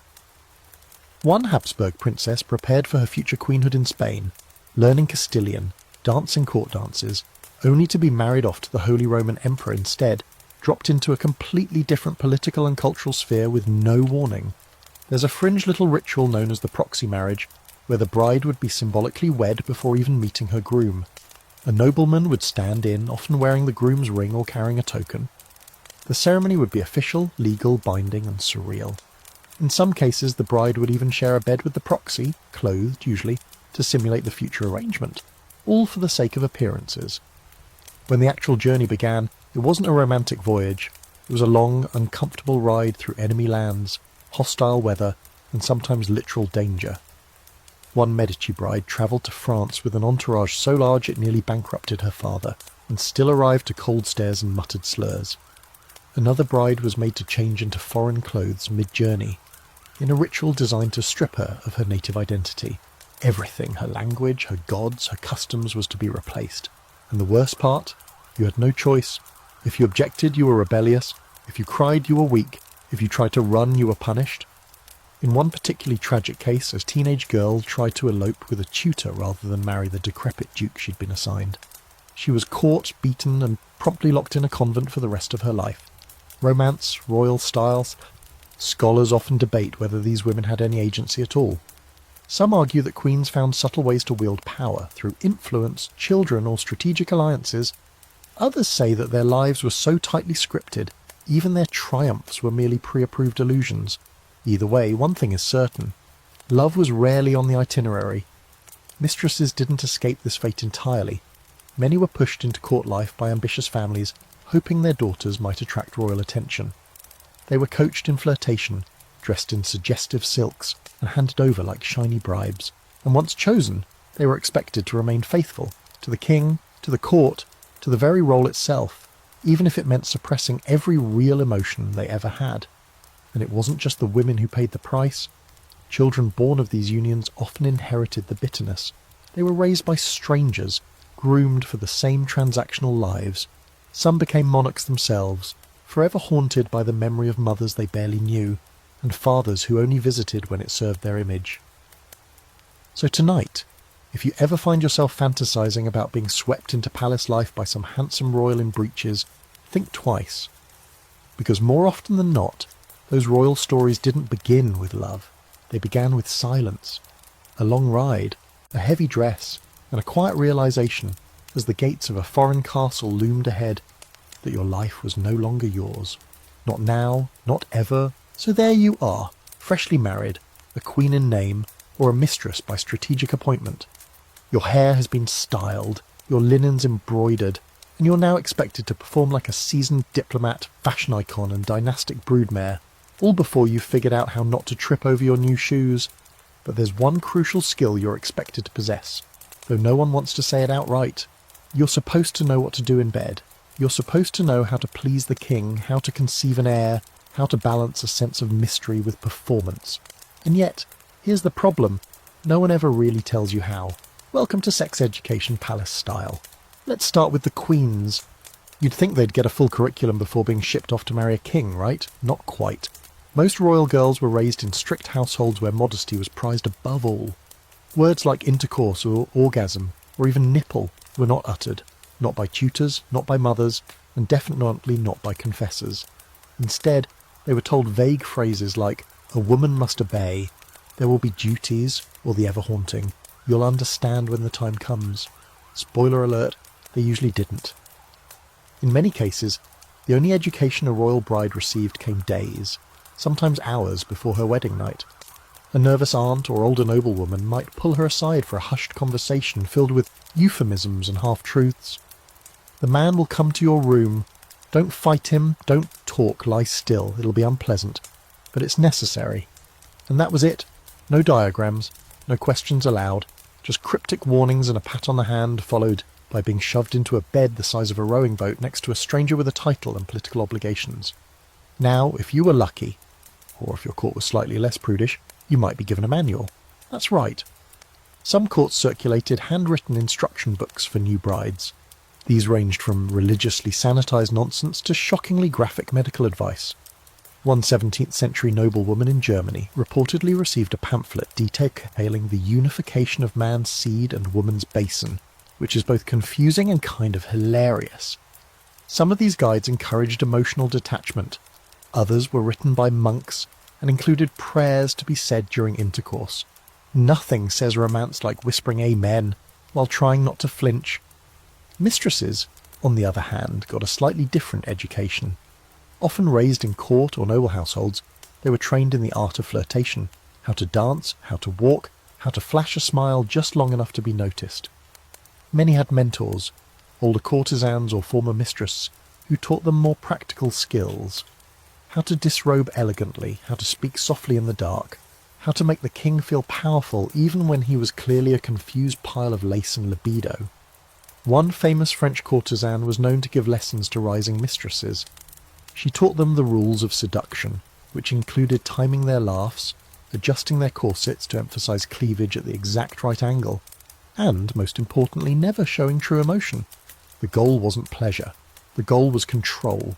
You were taught to be a mirror, reflecting what the man wanted to see. But here's where it gets truly absurd. Sometimes the men didn't know what they were doing either. Imagine two teenagers, one a sheltered princess, the other a barely educated prince raised by tutors and soldiers, thrust into a ceremonial bed and told, "Make an heir." The awkwardness was unbearable. Many royal couples failed to consummate their marriages for weeks, even months. Some didn't know how, some were too embarrassed to ask. In fact, Louis XVI and Marie Antoinette struggled with this exact issue. Rumour has it they didn't consummate their marriage for 7 years. Historians suspect a combination of inexperience, lack of communication, and possibly a minor medical issue on Louis's end. Either way, both were left fumbling in the dark while the entire court speculated about their sex life. Imagine trying to figure out your body, your partner's body, and basic anatomy, all while ministers and foreign ambassadors wait for an official "it happened" report. And if you did try to ask questions, good luck. Religious advisors would tell you to focus on duty, not pleasure. Physicians might offer mechanical advice, insert tab A into slot B, but rarely talked about affection or connection. Some brides were told that sex was meant to be painful and that suffering through it was part of a virtuous wife's burden. It's amazing more royal marriages didn't end in trauma and therapy bills, though to be fair, therapy hadn't been invented yet. A few more progressive courts did attempt education. In Venice, noble women sometimes visited midwives before marriage for advice. In the Ottoman Empire, palace concubines were trained in sexual technique and etiquette as part of their grooming. And in France, certain brothels were rumoured to give noble sons practice sessions with older courtesans before marriage, basically the worst gap year imaginable. But again, these were the exceptions, and let's not forget, misinformation ran wild. Some women believed that passion alone could make you pregnant. Others thought staring at beautiful art would influence the child's appearance. One queen allegedly panicked after sex because she hadn't said a prayer beforehand and was convinced she had invited a demon into her womb. This is what happens when your education is designed to keep you obedient instead of informed. Historians still argue whether this was intentional. Some say royal women were kept ignorant on purpose to ensure their compliance and eliminate resistance. Others argue that society itself was so steeped in repression and religious guilt that even the most well-meaning parents simply didn't know what to teach. Either way, the result was the same: fear, confusion, and a lot of silent tears shed into embroidered pillows. So tonight, as you tuck yourself in, hopefully with more bodily autonomy than the average 16th century duchess, spare a thought for those royal women who were expected to perform perfectly without ever being told how, who were handed crowns without instructions, beds without guidance, and lives where asking questions was more dangerous than ignorance itself. Because in the world of royalty, even sex came with a script, and no one gave you the lines. You're standing in a garden now, the kind designed to be admired, not touched, where roses are trimmed into unnatural obedience and marble fountains whisper more secrets than the courtiers ever will. The palace looms behind you, but for a moment it feels like the world has faded. Another woman sits beside you. She's not a rival. She's not your maid. She's something else. You catch her gaze, and the look lingers longer than it should. There's a spark, unspoken but undeniable. And just like that, we've entered the territory no court wanted to admit existed. Same-sex attraction in royal spaces. The thing that wasn't supposed to happen, but happened all the same. Let's be clear, palaces were obsessed with sex. Obsessed with controlling it, defining it, assigning it roles. And yet, beneath the strictures and the rules, desire found ways to bloom in unexpected corners. Sometimes it was subtle, a queen's affection for her lady-in-waiting that went deeper than protocol. Other times it was flagrantly defiant. Passionate letters between courtiers, secret rendezvous in moonlit corridors, moments stolen behind closed doors that everyone suspected, but no one dared say aloud. Royal courts weren't blind to same-sex relationships, they just chose to pretend they weren't happening, unless of course they needed to weaponize them, and they often did. Take Queen Christina of Sweden. She dressed in men's clothes, preferred the company of women, and refused to marry despite endless pressure. Her intense relationships with several women, including her lady-in-waiting Ebba Sparre, were the subject of whispered gossip across Europe. Christina even called Ebba her bedfellow, and once described her as the delight of my eyes. While historians still argue about whether the relationship was romantic, the fact that the court treated it like a scandal tells you everything. Christina eventually abdicated, moved to Rome, and continued to be gloriously confusing to everyone around her. Icon behaviour. Then there's Anne, Queen of Great Britain. Her relationship with Sarah Churchill, yes, that Churchill family, was famously intense, documented in a series of letters that don't read like anything close to political. Anne wrote to Sarah with longing, jealousy and desperation. When their friendship soured, Anne was devastated. Sarah's replacement, Abigail Masham, caused even more turmoil, both personal and political. Rumours spread that Anne had replaced one lover with another. Whether true or not, the fallout was very real. Now, were these relationships sexual? Some probably were, some might not have been, but what matters is that they existed in a world that claimed they shouldn't. Same-sex attraction in royal circles was always forced into shadow, dismissed as intimate friendship, emotional closeness, or simply erased from records. And yet the passion behind those letters and the lengths people went to hide or sabotage such connections speak volumes. Even among royal men, same-sex relationships weren't unheard of. King James I of England had several deeply affectionate, and some say romantic, relationships with male courtiers, most notably George Villiers, the Duke of Buckingham. James openly referred to him as his sweet child and wife in letters. It was more than politics, it was yearning. In France, the Duc d'Orléans, brother of Louis XIV, was notorious for his male lovers and flamboyant dress. He married twice and fathered several children, but spent most of his time with his favourites, often scandalising the court with his open defiance of heterosexual norms. He was tolerated barely because of his status, but never respected in the same way as his more conventionally masculine peers. Still, he didn't hide. And in a way, that made him powerful. But for women, it was far more dangerous. A queen or noblewoman caught in a same-sex affair risked exile, imprisonment, or worse. Because while a king might be forgiven for indulgent behaviour with a handsome valet, a woman was supposed to be pure, submissive, and entirely focused on bearing children. Loving another woman didn't fit into that role, and so it became something to be punished, or more often silenced. There's a fringe case from the Spanish court involving a duchess and a female painter who became inseparable. They were accused of inappropriate attachment, a vague phrase that often masked far deeper accusations. The painter was dismissed quietly. The duchess was married off to a brutal nobleman in another province. The implication was clear. Don't get clever, don't get close. But here's the thing, in the rigid world of royal life, same-sex attraction made sense. Who else truly understood what it felt like to be watched constantly? Who else endured the same suffocating expectations, the same pressure to marry, to breed, to smile through it all? It was only natural that deep emotional bonds would form, that those bonds might become physical, or romantic, or both. Some queens reportedly chose their ladies-in-waiting as lovers, carefully rotating favourites and arranging their days to ensure privacy. Others developed intense, lifelong emotional partnerships that defied all court gossip. And among mistresses, same-sex experimentation wasn't uncommon, especially in courts like Versailles, where boundaries were pushed and taboos bent under the weight of decadence. Still, historians continue to debate the nature of these relationships. Were they romantic, sexual, platonic, but passionate? The lines blur, partly because the language used at the time was deliberately vague.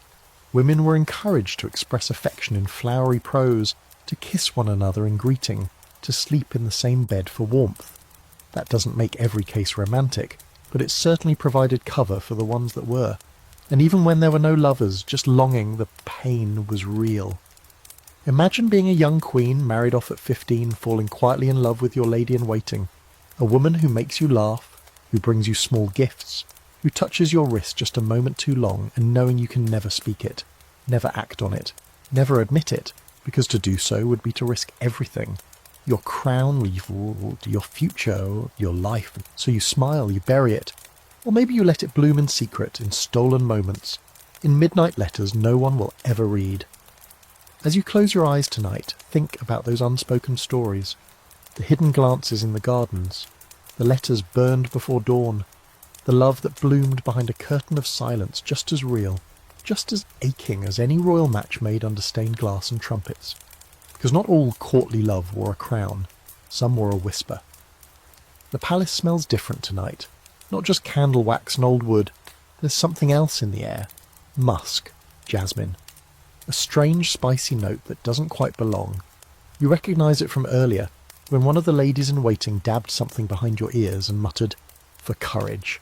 Another rubbed oil into your hands before you were dressed, claiming it would open the womb. All of them said the same thing in different ways. You have to be ready. Ready for what? For him, of course. For the king. For sex that will hopefully lead to an heir. So you breathe in the scent and the pressure, and prepare to perform, not for pleasure but for production. Let's talk about the tools of seduction behind the royal curtain.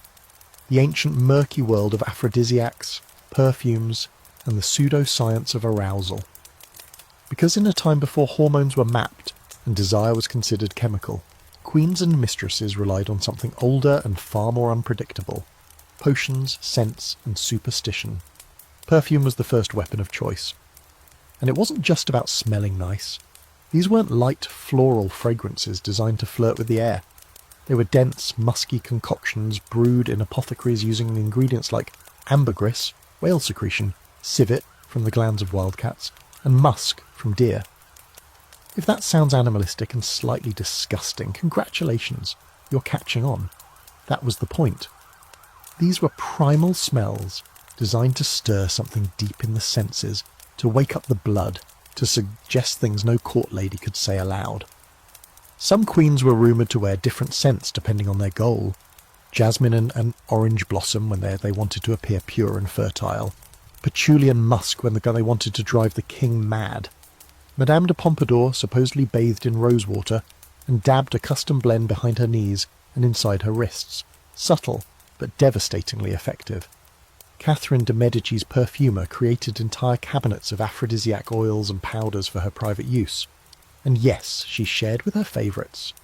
But perfume was just the beginning. The royal world was obsessed with substances believed to spark desire or enhance performance. Love potions weren't just folklore, they were part of the courtly toolkit. Herbs like damiana, yohimbe, ginseng, and even mandrake root were dried, ground, steeped into teas or added to wine. In some cases, they were slipped into a king's drink without his knowledge, just to get things going. A desperate queen might stir powdered staghorn into a broth and serve it with trembling hands. Did it work? Who knows? But in a palace full of pressure and public scrutiny, belief itself could become a powerful aphrodisiac. Then there were the foods. Oysters were favoured for obvious slippery reasons. Honey was considered a fertility booster. Almonds, chocolate, and figs were staples in the royal bedchamber. In France, asparagus was served before state beds were entered, phallus-shaped and full of suggestion. Eggs, with their delicate, fragile shells and potent centres, were said to increase female receptivity, and wine, especially spiced with cinnamon or clove, was believed to quicken the pulse and melt inhibition. None of this was scientifically proven, of course, but no one needed science. They needed results. Let's not forget charms and talismans, because even the most polished queen kept a secret pouch hidden in her bodice. A small satchel of herbs, a carved stone from a pilgrimage site, a token from a midwife or healer promising fruitfulness. One Habsburg bride carried a dried frog's heart wrapped in silk between her breasts on her wedding night. Another aristocrat in the French court kept a coin with her husband's name etched into it tied to her thigh, believing it would bind his desire. It's both quaint and chilling. Love reduced to folklore and animal parts, worn beneath layers of brocade. And if these tricks didn't work, the blame almost always fell on the woman. If a king was cold, it meant you weren't alluring enough. If he wandered, you must have failed to ignite him. So women turned to the last line of defence, visual seduction. They wore colours thought to inspire lust, deep reds, midnight blues, golds that shimmered in candlelight. Necklines lowered just slightly, sleeves tightened to emphasise the arm. Even fans, those innocent little props, were used in flirtation, opened slowly, close quickly, glance over the edge. Every movement became part of a carefully crafted erotic ballet. And here's a twisted little fringe fact. Some royal mistresses paid alchemists for elixirs that supposedly made their skin glow with youth, or increased natural pheromones. One Italian noblewoman consumed small amounts of crushed pearl daily, believing it made her breath more enticing. Another ate violets and mint leaves before any royal visit, in hopes of making her kisses taste sweet. Some even resorted to poisons in minuscule controlled doses, arsenic beauty tonics that whitened the skin and gave the cheeks a false flush. They were flirting with death just to look desirable. The scholarly debate rages on. Did any of it actually work? Probably not in the way people hoped. But then again, these weren't scientific formulas. They were coping mechanisms, desperation channeled through rituals. In a world where sex was duty, performance and scrutiny, even the illusion of control was a lifeline. So if slipping mandrake oil behind your ears helped you walk into the king's chamber with your head high, then maybe it did work, in the only way that mattered. Because these women weren't trying to seduce out of whimsy.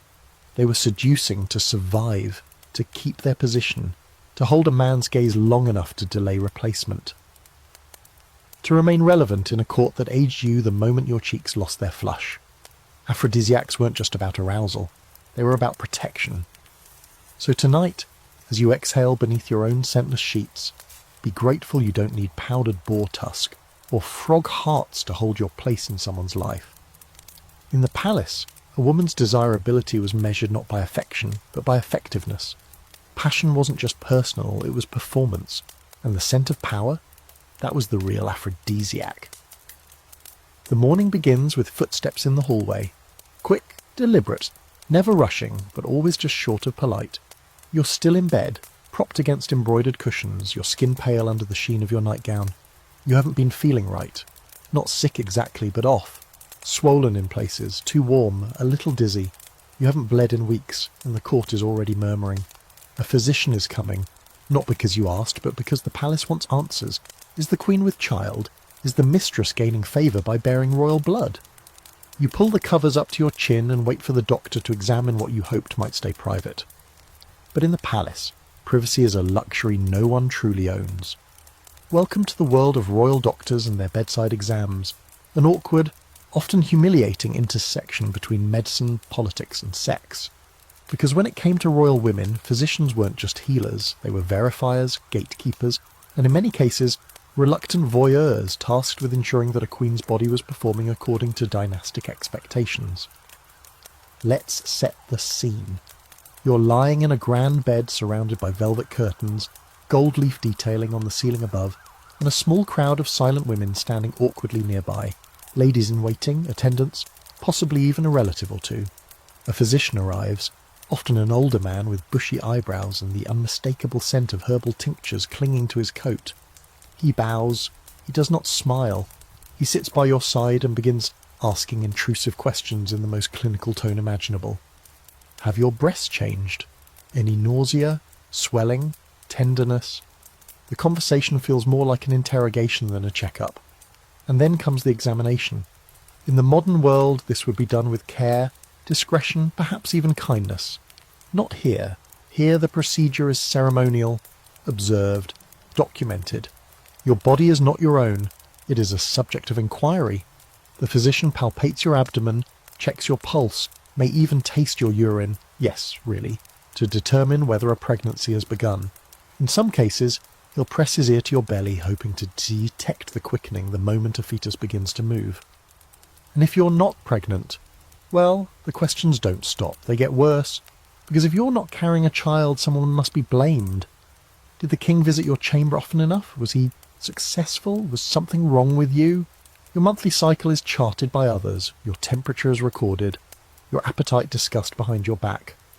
One court physician in 17th century Austria was known to visit the Queen's bedchamber every morning just to observe her breakfast habits, believing that cravings for salted meat indicated pregnancy. He was wrong, often, but no one corrected him. Mistresses were subject to similar intrusions, especially if the Queen was failing to conceive. The moment a mistress showed signs of fatigue, changes in skin, or even the mildest case of indigestion, court physicians were called in to assess whether she might be carrying a potential heir. And if she was, oh, the excitement. Ministers would start drafting letters, servants would prepare new apartments, and the Queen, she would feel the floor shifting beneath her feet. But here's the most twisted part. Even if the king didn't authorise it, the exam still happened. The state needed to know. A physician's report could spark or silence a war. One misdiagnosed pregnancy could result in a political alliance being signed or cancelled. There are documented cases where women faked symptoms just to maintain favour a little longer. One mistress kept up a false pregnancy for nearly 3 months, stuffing her bodice, avoiding exams, and claiming delicate health. It worked until she fainted at a banquet, and the ruse came crashing down in front of a room full of diplomats. And what about illness? Anything to do with the reproductive system was automatically linked to sexual performance. A royal woman complaining of abdominal pain might be accused of excessive lust or demonic influence. Yes, that was a thing. In Tudor England, a queen who miscarried was sometimes treated with bleeding, cold compresses, or even forced fasting, as if punishment might somehow restore her fertility. One French queen was made to sleep with a toad tied to her thigh in an effort to draw out the disease. The toad did not survive. On the other hand, if a king had his own issues, impotence, disinterest, or outright avoidance, the royal doctors usually didn't mention it. They couldn't. Speaking of a king's failures was dangerous, so instead they circled the issue with the elaborate euphemisms. His Majesty suffers from a chill. His humours are unbalanced.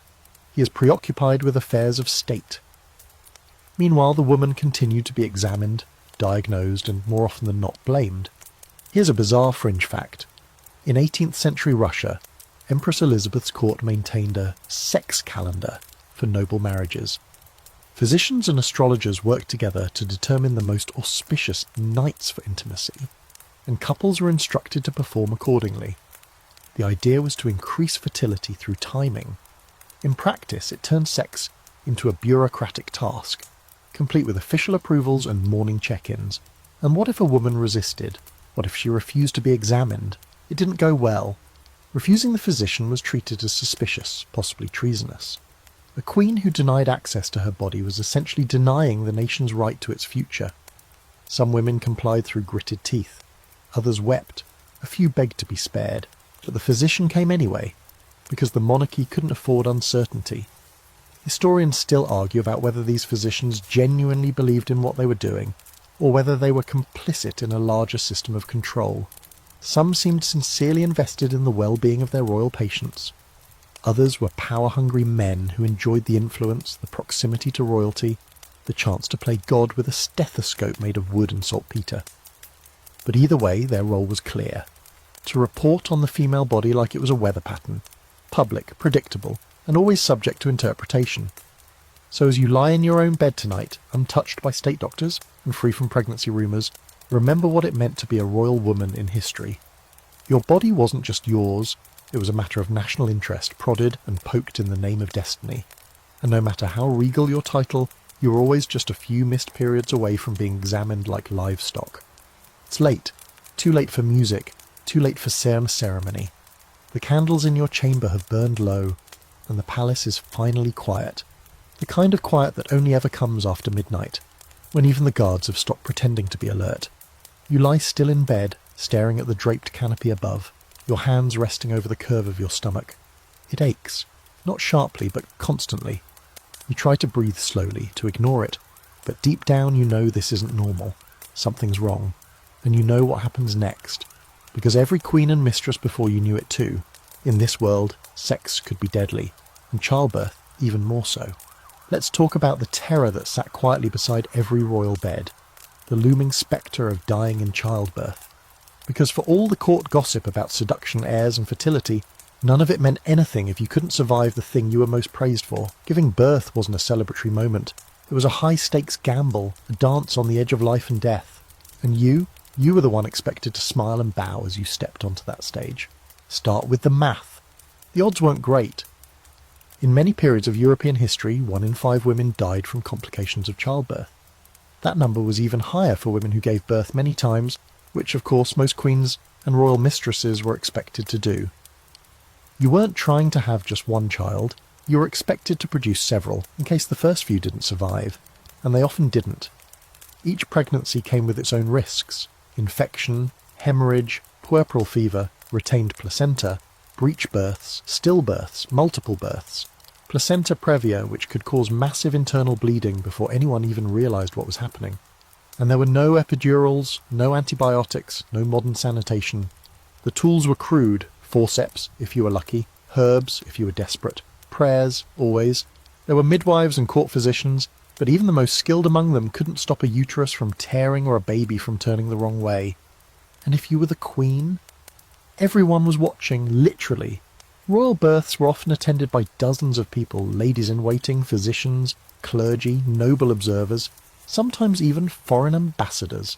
Not because they wanted to help, because they wanted to verify that the child was real, that it came from your body, that it wasn't a swap, a substitution, a scandal. So there you were, screaming, sweating, bleeding into sheets embroidered with your family's crest, while a crowd of mostly silent, uncomfortable onlookers judged your every movement. In France, royal births were public events. The Queen's chamber would be open to selected guests once labour began. The curtains drawn back, the windows uncovered, and if you asked for privacy, too bad, it was your duty to suffer where everyone could see it. Then there was the fear that something would go wrong, and that no one would tell you. Royal women weren't often given the full truth about their condition. They were reassured, pacified, told to pray. But behind closed doors the doctors were panicking. One misstep, one bad turn, and everything could spiral. In the court of Charles II, a noblewoman died in childbirth after the court physician, terrified of being blamed, waited too long to call for a surgeon. Her husband was devastated. The king, he shrugged and suggested a new match. And if you did die, it didn't end there. Your death was dissected, politicised, sometimes even spun as divine punishment or cosmic judgment. Maybe you hadn't been pious enough. Maybe you had displeased your husband. Maybe the child was illegitimate and God struck you down. Even in death, your womb was everyone's business. Let's not forget the child either. If the baby lived, but you did not, your memory would be immortalised in portraits holding an infant you never got to meet. If the baby died and you survived, you were considered unlucky at best, cursed at worst. A royal woman who couldn't produce a living heir was barely considered a person at all. You were a failed promise, a waste of lineage. One queen, Maria Louisa of Savoy, suffered 10 pregnancies. She died in her early 20s. Only one child survived infancy, and there's a grim fringe tradition that many queens followed, writing out their wills before labour began, not just because they feared the worst, but because they expected it. These wills often included elaborate funeral instructions, messages to children they might never see, and requests to be buried in convents, not cathedrals, because after so much public suffering, many royal women longed for privacy in death, if nowhere else. And the scholarly debate here, it centres on whether royal women had better care or worse outcomes than commoners. On one hand, they had access to the best physicians, the most experienced midwives, the cleanest chambers. On the other hand, they were forced to undergo more frequent births, more invasive observation, and more ceremonial intrusion. And when things went wrong, their caregivers were less willing to take risks, because no one wanted to be the doctor who killed the queen. Mistresses didn't fare much better. If a royal mistress became pregnant, her care depended entirely on the king's favour. If he still loved her, she might be surrounded by support. If he'd lost interest, She could be hidden away, delivered into the hands of second-rate midwives with no formal protection, and if she died, a quiet burial, a closed door, maybe a few words whispered by a chambermaid. It's no wonder that some royal women, those bold enough to defy expectation, tried to avoid pregnancy entirely. They took herbal contraceptives, practiced withdrawal, faked illnesses, anything to delay that next terrifying journey to the edge of mortality. But even that was risky, because the moment you said no to sex, or refused to try for another heir, you weren't just selfish, you were dangerous, a disruption in the royal plan. So tonight, as you lie in your bed, warm and safe and unobserved, think of the women who didn't have that luxury, who risked their lives every time they dared to hope, who bled on gold-threaded sheets under watchful eyes, who laboured not just for love or family, but for the weight of entire empires, and who far too often paid the highest price for a crown they never truly got to wear. The bells have stopped ringing. The court is asleep, or pretending to be. You sit alone in your private chapel, candlelight flickering against the stone walls, eyes fixed on the crucifix above the altar. You can still feel the warmth of his hands on your body, the weight of duty pressing on your chest like an iron corset. The king has left your chambers. The palace, ever hungry for gossip, already knows. And now comes the part no one talks about. What happens after? After the desire, after the pressure, after the performance. You kneel, whispering the same words you've been taught since childhood, but tonight they feel different. You're not praying for favour, you're praying for forgiveness. Let's talk about sex and the confessor, the awkward, often guilt-laced relationship between royal women and their religious advisors.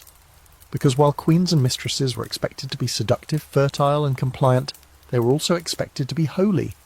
And navigating the tightrope between flesh and faith required a spiritual balancing act that few ever managed without falling. Start with the basics. In most Catholic and Orthodox courts, confession was mandatory, not optional, not occasional, a routine part of life, especially for queens.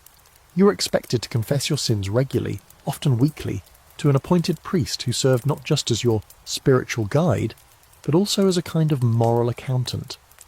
He kept track of your soul's debt, so to speak, and made sure you were maintaining the proper image of piety, even if your nights told a different story. For mistresses, it was more complicated. Some were allowed confessors, others were denied them outright on the grounds that their role in court was inherently sinful. Still, many sought spiritual guidance in secret. They would summon sympathetic priests or travel discreetly to chapels outside the palace, hoping to unburden themselves without judgment. But judgment always found a way in.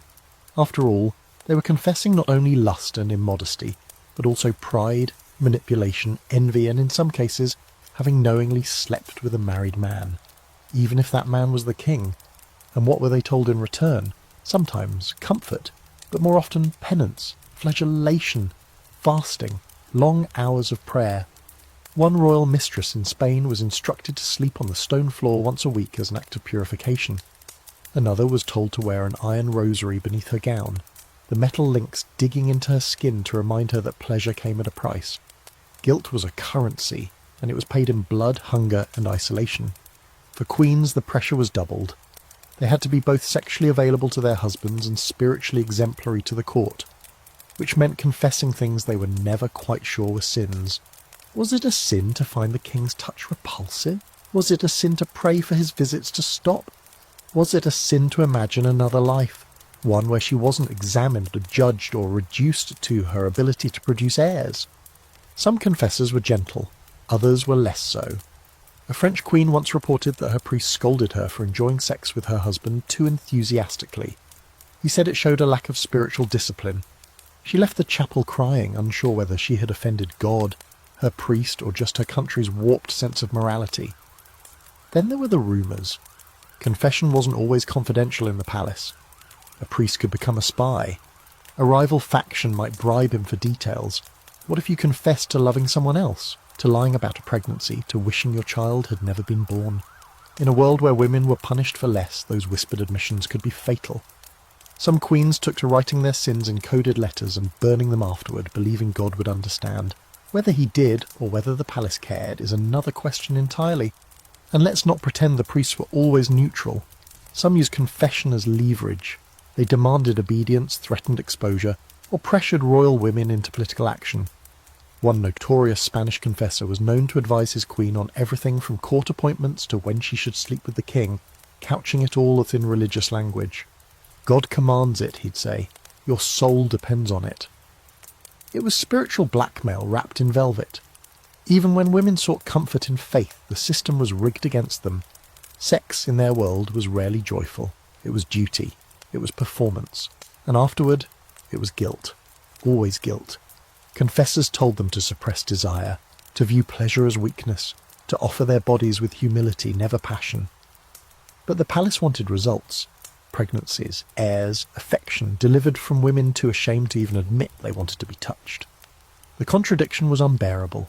Be desirable, but not desirous. Be obedient, but not empty. Be holy, but still give him what he wants.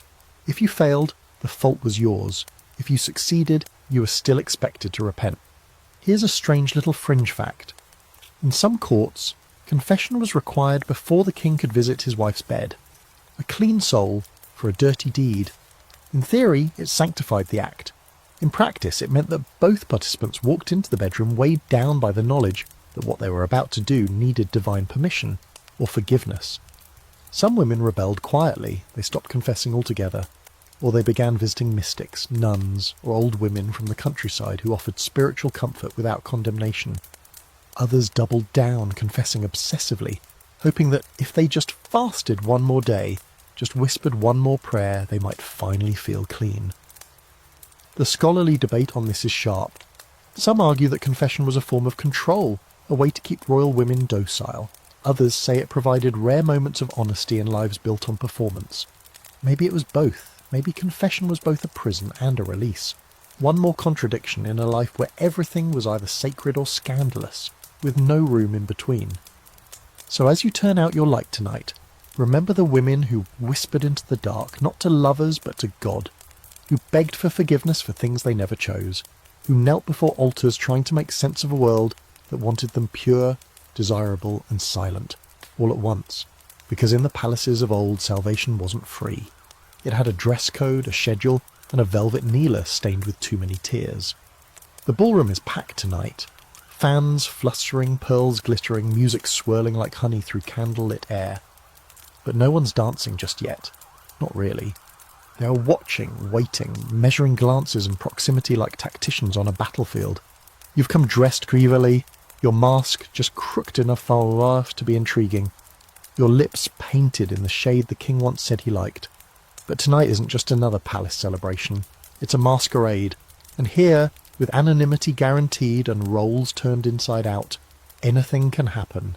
Welcome to the hidden world of royal masquerades, cross-dressing and erotic play, where the court forgot its rules for one wild night, and sometimes one wild night was all it took to upend everything.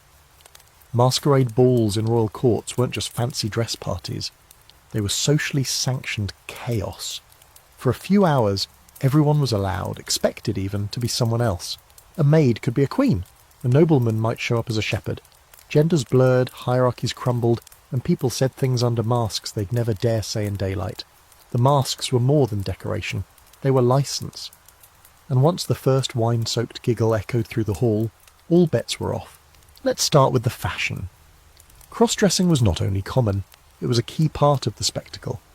Men arrived in gowns with padded hips and lace gloves. Women donned breeches and powdered wigs, strutting with mock confidence and flirtatious swagger. It was play, yes, but also performance, testing limits, suggesting freedoms that didn't exist during daylight hours. And the palace didn't just allow it, it celebrated it. Because these events served a purpose, they were a safety valve, a way for the tightly coiled society of royal life to exhale, briefly and dramatically. Of course, these balls weren't without politics. Every costume was loaded with meaning. If you arrived dressed as a nun, was it mockery? If you wore a shepherd's outfit, were you pretending to be simple, or mocking someone else for being so? And if you dressed as the opposite sex, you could be seen as witty, daring, or scandalous, depending on who was watching and what secrets were already whispered about you. One of the most famous cross-dressing queens in history was Christina of Sweden, who we've already met. She wore men's clothes even outside of balls, and often blurred gender roles on purpose. But even more conventional monarchs indulged in costume play. Louis XIV once attended a masquerade as Apollo, sun god, golden, half-naked, while his courtiers danced around him in mythic drag. Later, Louis XV's parties at Versailles became notorious for their theatrical flair. Men arrived in feathers and rouge, women borrowed military uniforms. At one ball, a duchess came dressed as her own footman and managed to flirt with 3 ambassadors before anyone realised who she was. The appeal was obvious. In a court where every move was watched, masked balls offered a moment of fantasy. You could flirt without consequence. You could speak plainly, hint boldly, step closer than was ever allowed in daylight.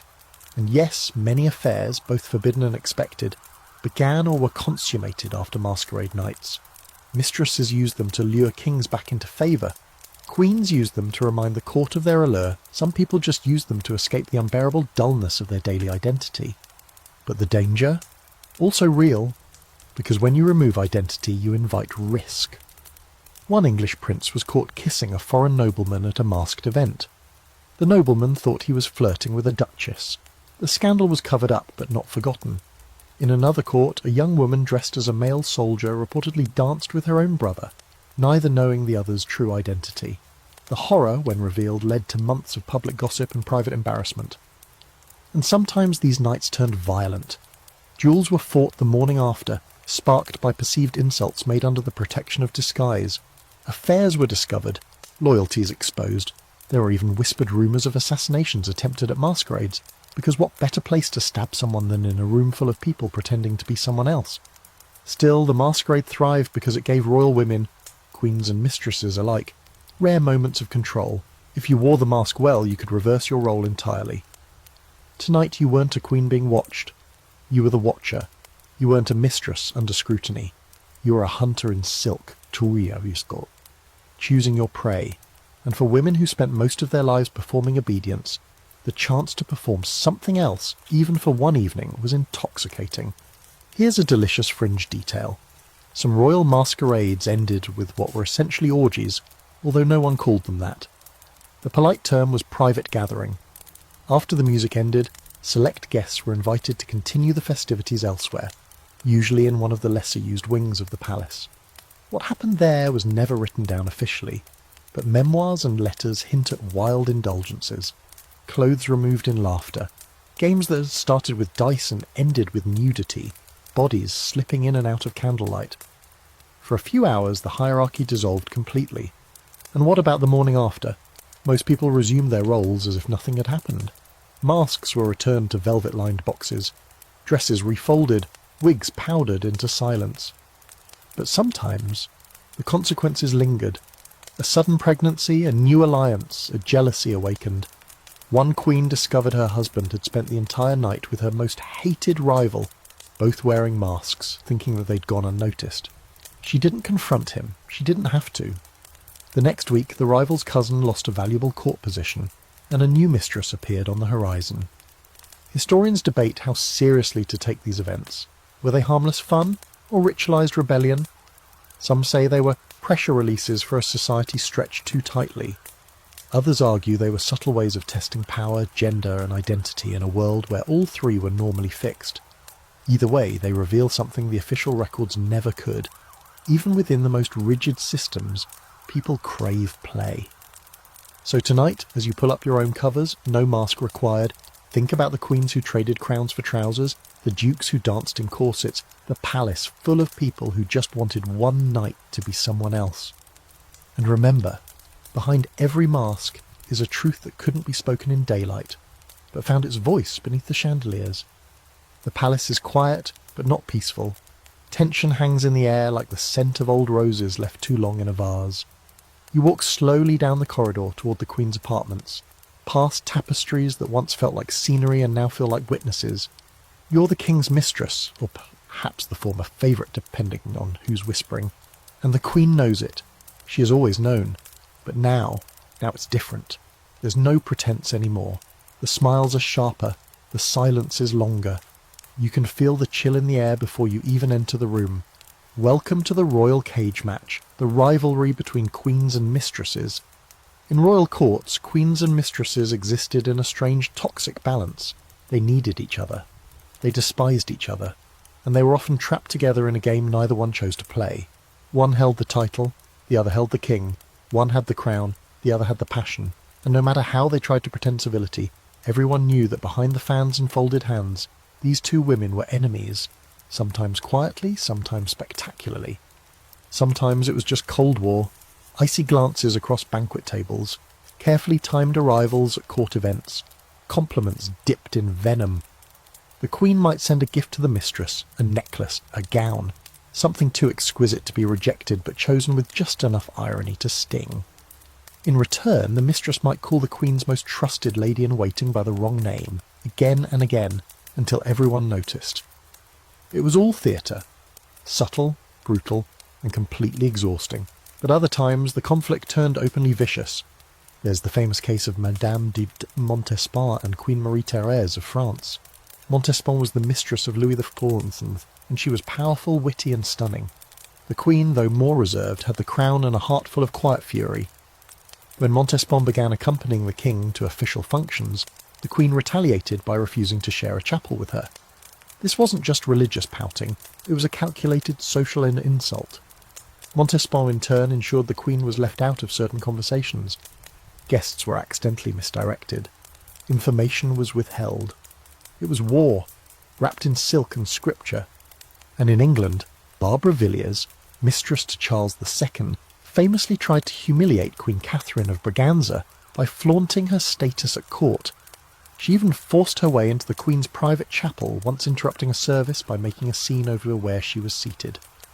The Queen said nothing, but within the month, 2 of Barbara's relatives lost their court appointments. In this world, no insult went unanswered. It just sometimes took a little time. Poison was not off the table either. Whispered rumours ran wild about queens slipping toxic tinctures into rival mistresses' tea, or mistresses paying servants to lace perfumes or cosmetics with slow-acting venoms. Were all of these stories true?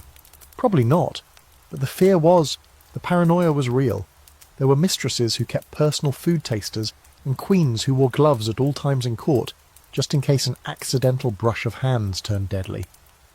One of the most dramatic confrontations came from Russia, where Empress Elizabeth had a series of very public meltdowns over her consort's mistresses.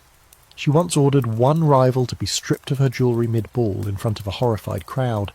In another case, a mistress was dragged from her carriage and beaten by palace guards at Elizabeth's instruction. The message was clear. Flirt with the emperor, if you like, but don't forget who holds the real power. But here's the thing, queens couldn't always win. Their power, though mighty, was often ceremonial. Mistresses, especially official ones, could access the king in moments of vulnerability. They knew his moods, his secrets, his fears. A well-timed whisper in bed could undo months of diplomatic work or shift the tide of court alliances. Some queens accepted this with icy dignity, others unravelled under the strain. And it wasn't just personal, these rivalries shaped policy. Court factions often divided themselves along team queen or team mistress lines. Ministers, nobles, even clergy aligned themselves with whichever woman they believed had the king's ear. Political appointments were granted or denied based on who was currently winning the silent war in the royal bedchamber. There's a fringe detail here that's almost laughable. Some queens were advised to become friends with the mistress. Truly, in certain circles it was thought more dignified and more strategic for a queen to accept her husband's infidelity and embrace the mistress as a companion. This rarely worked. Usually the friendship was forced, awkward, and short-lived. But on occasion, it led to eerie domestic arrangements where the queen, the king, and the mistress dined together, as if they weren't living in a twisted love triangle set against gold-panelled walls. And what about the king? Oh, he mostly floated above the drama, acting as though none of it involved him. He would console the queen with jewellery and flowers, then spend the night with the mistress. When tensions grew unbearable, he might send one of them away for a health retreat or spiritual reflection. This was code for exile, temporary or otherwise. Because when the women snapped, it wasn't the king who suffered, it was the one who broke composure first. Historians still argue about how much these rivalries truly impacted royal policy. Some say they were mostly symbolic, more gossip than governance. Others insist they were pivotal, that the queen versus Mistress dynamics shaped everything from foreign alliances to military funding. Either way, one thing's clear. The emotional toll was immense. Mistresses lived in fear of being replaced. Queens lived in bitterness, forced to share their husbands and smile through clenched teeth. Both were pawns, but both learned to play. Some wielded that pain like a dagger, others let it rot them from the inside, and every courtier watched with bated breath, because when two royal women clashed, the fallout could crack the kingdom's foundation. So tonight, if you're ever tempted to envy a woman with a crown or a lover in high places, remember what came with it. Betrayal disguised as protocol, hatred in embroidered gowns, and the constant knowledge that your greatest rival could be sipping tea across the room, smiling at your destruction. In the palace, love wasn't a triangle, it was a chessboard. It's raining outside, not a dramatic storm, just that persistent grey drizzle that makes the palace feel smaller, colder, like the walls have shrunk in overnight. You sit near the fire in your chambers, hands folded over a letter that hasn't been opened yet. The wax seal bears a familiar crest. It's from your father, or maybe your sister, or that cousin you haven't seen since you left your home country years ago. You hesitate before breaking the seal because you already know what's inside. Instructions, reminders, warnings cloaked in polite phrases. As if you needed another reminder that even now, years into your royal role, you're still not yours. You belong to them, to home, to duty, because palace life wasn't just about seduction and survival, it was also about espionage. Let's pull back the curtain on something most court dramas skip. Queens and mistresses were often quite literally spies, not fictional, not poetic, actual intelligence operatives, knowingly or unknowingly, transmitting information from the heart of one court to another. Because when the king takes you into his confidence, he doesn't just give you affection, he gives you access. And in the world of dynastic politics, access was power. Start with the queens. Most of them came from foreign lands, Spain, Austria, Poland, Italy. They were imports, often teenagers, sent into unfamiliar courts with the hope that they'd secure an alliance. But they weren't just there to look pretty and have babies. Their families expected reports, updates, information about troop movements, trade plans, treaties being drafted in smoky salons. And who had a better chance of hearing those secrets than the woman sharing the king's pillow? So they wrote letters, always coded, sometimes with lemon juice, sometimes with invisible ink, made from milk or vinegar, sent in the hems of dresses, hidden inside religious books, smuggled by trusted attendants. The Queen's embroidery kit might hold more than thread and silk. It might contain messages that could shift entire wars. And if she was caught, she could be accused of treason. And yet, they kept writing. One Spanish queen in the 16th century reportedly kept a private cipher key hidden beneath a floor tile in her dressing room. Another used her confessor as a courier, slipping tiny scrolls into the seams of his robes. Meanwhile, palace guards watched her letters go out and assumed they contained nothing but tedious family updates. She smiled, she curtsied, and she sent secrets back to Madrid every week. Mistresses, on the other hand, operated more like double agents. Some were recruited by foreign powers specifically because of their influence. Take the infamous Barbara Palmer, mistress to Charles II. Her letters to the French ambassador are practically love notes to Louis XIV, filled with details about English court politics. She was richly rewarded for her loyalty, even as she lived openly with the English king. Who was using whom? It's hard to say. Then there's the strange case of Countess Cosset, mistress to Augustus the Strong of Saxony. She started as a royal favourite and quickly became the central figure in an unofficial intelligence ring, passing secrets to Prussia in exchange for bribes, promises, and possibly just the thrill of it. When she was finally discovered, she wasn't executed. Too messy, too public. Instead, she was locked in a fortress for 49 years. Her crime? Knowing too much for too long. Espionage wasn't always deliberate. Sometimes it crept in quietly. A royal mistress might be flattered into conversation by a handsome ambassador, lured into a salon full of wine and flattery, and suddenly, without realising, she's revealing that the king is planning a tax increase or that the navy's been ordered south. Just dinner talk. Just pillow talk. Except that it wasn't. It was currency. And it wasn't just politics, fashion trends, dietary habits, court scandals, all of these were valuable intelligence. A letter describing the king's favourite food might seem innocent until you realise it could be used to poison him. A note about a queen's late-night meeting with a certain minister could unravel an entire faction. In this world, gossip and warfare blurred until they were almost the same thing. Here's a fringe little detail. Some royal women were trained in spycraft before they arrived at court. Secret schools, yes, actual schools, existed to teach noble girls the art of code-breaking, silent observation and rhetorical manipulation. In Italy, one monastery reportedly served as a covert training centre for future queens and noble wives, preparing them for both marriage and espionage. The curriculum? Latin, theology, and lying with grace. Historians have long debated the ethics of it. Were these women complicit or coerced? Were they agents of power or simply caught in the current? Some scholars argue that they were exploited by their families, used like pawns. Others see them as quietly subversive, wielding their roles like daggers in velvet sheaths. Either way, their impact was undeniable. And the king? Sometimes he knew, sometimes he let it happen. A few monarchs even used their queens and mistresses as unofficial liaisons, conduits for messages too delicate to send through traditional channels. It was deniable, clean, and occasionally brilliant. Who would suspect that the woman trailing her fingers over a fan at the masquerade ball was quietly negotiating an arms deal? But there was always risk. The moment you were suspected, even suspected of being a spy, everything changed. Your apartments might be searched, your letters intercepted, your friends interrogated. One Austrian princess was stripped of her titles and confined to a remote convent after her brother-in-law accused her of sharing military secrets. Whether she actually did, no one knows, but her cell faced north with no view at all.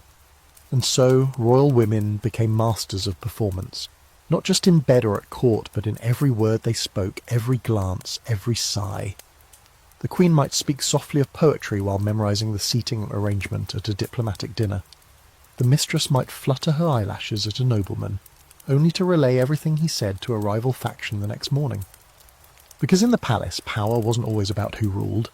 Sometimes it was about who listened, who remembered, who knew how to take the quiet moments, the kiss, the gift, the whisper, and turn them into leverage. So tonight, as you rest in your own life of relative anonymity, think of the women who lived behind embroidered veils, who stitched secrets into handkerchiefs and learned how to nod without agreeing. Queens who played dumb, mistresses who played clever, all of them walking the finest line between affection and betrayal, knowing that even the softest confession might become a weapon. Because in the palace, love wasn't the only thing being exchanged in the dark. It begins with silence. Not the peaceful kind, but the kind that follows after laughter has stopped, after doors have closed, after your name is no longer whispered with curiosity, but avoided entirely. You were the favourite once, his favourite. The jewel of the court, the one whose presence made heads turn, whose smile could start rumours or end them. But now the light has shifted. The king no longer lingers, the gifts have slowed. The courtiers you used to mock behind fans no longer bow so deeply. Welcome to the slow death of relevance in the palace, the inevitable merciless decline of a queen who's failed to deliver, or a mistress who's been replaced. Every royal woman, every single one, knew this moment was coming. Maybe not when, maybe not how, but it was always there, waiting in the wings like a patient executioner. And it didn't take bloodshed. No, this kind of fall was quieter, more intimate. A look that lingers too long on someone else, a letter delayed, a birthday unacknowledged. Your silk gowns still shine, but your place in the king's heart has dulled. You're no longer new, you are no longer needed. Queens were protected by title, but that title was often a cage. If a queen failed to produce an heir, especially a male one, her status began to rot from within.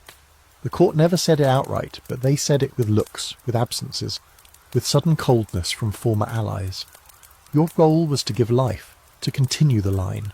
If your womb failed, your worth was re-evaluated, no matter how pious, diplomatic or kind you'd been.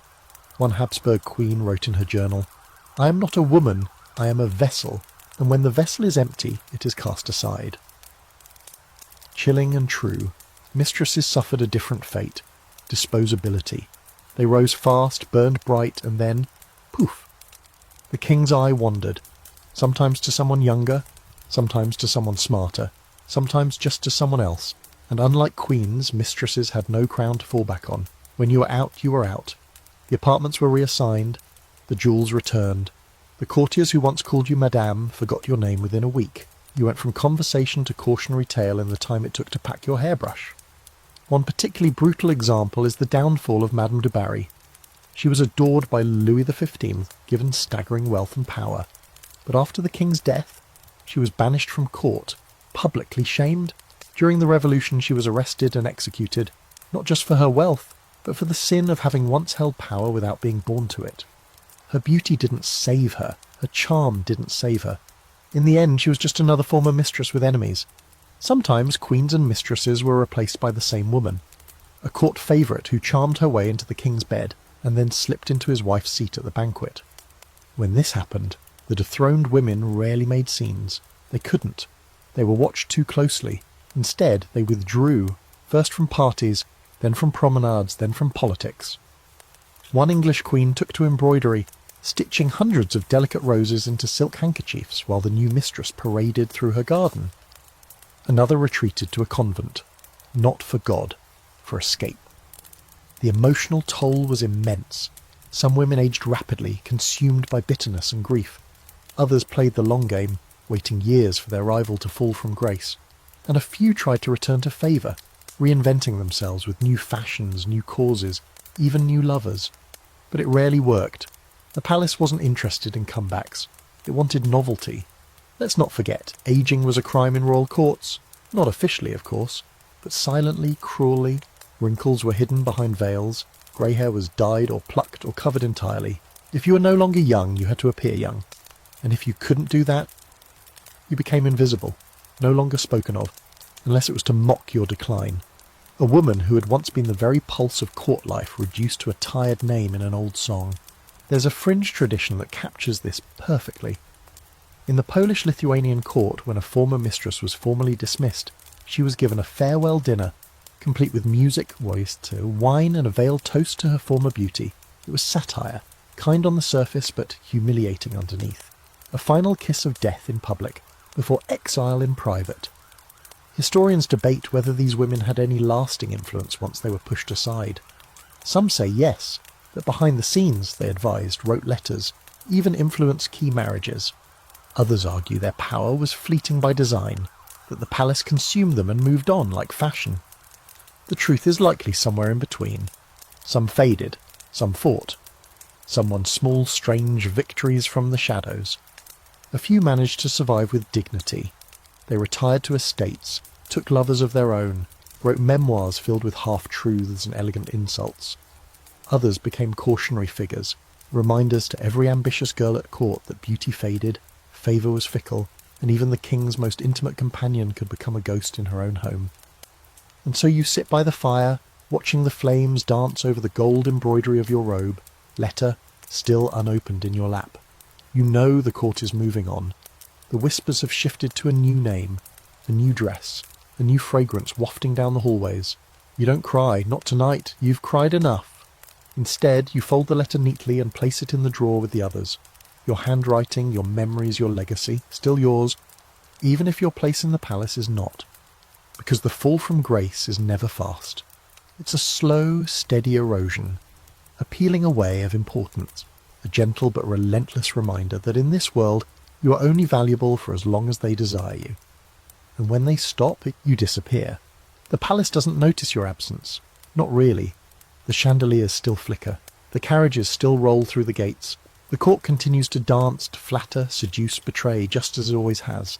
Somewhere a new queen has just been crowned. A mistress has caught the king's eye. A maid is crying softly into her apron, because she understands now, too late, what it costs to be loved in this place. But you've stepped back, faded just enough into the edges to be ignored. You watch it all from the safety of obscurity and ask yourself a question you never had the luxury to consider before. Was it worth it? You remember the pressure, the whispered hopes of a child, the clink of jewellery promised if you just gave him what he needed, the midwives checking your stomach as if inspecting a melon at market, the way a missed period could launch a week of surveillance, the shame of blood on the wrong day, the terrible hope that he would come to your chambers, and the worse fear that he wouldn't. You remember the masquerades, the thrill of anonymity, the fleeting joy of pretending you weren't just a royal asset with a womb and a title. You danced with ministers you hated and kissed men you barely knew. You drank wine until the chandelier blurred and tried, just once, to imagine that this life was yours by choice. You remember the queen, or maybe you were the queen remembering the mistress. Either way, you remember the other woman, the way her perfume lingered in hallways, the laughter that echoed through walls too thin, the constant humiliation of her presence, sometimes subtle, sometimes crushing. You hated her, you pitied her, you saw yourself in her. You remember the child you lost, the one no one talks about anymore. Maybe the king didn't even notice. Maybe he sent you a vase of lilies and never asked again. But you remember. You remember the way the world kept turning as you bled and cried and pretended to recover. You remember the emptiness, the silence after the midwife left, the weight of what could have been. You remember the confessions, kneeling before a man more interested in your soul's paperwork than your pain, whispering sins that didn't feel sinful, being told to fast, to suffer, to pray harder. You remember asking God for forgiveness, not because you'd done wrong, but because you didn't know who else to ask. And you remember when it ended, the last time the king looked at you and didn't see you, when the letters stopped arriving, when the glances turned to gossip. You remember pretending not to care. You remember caring too much.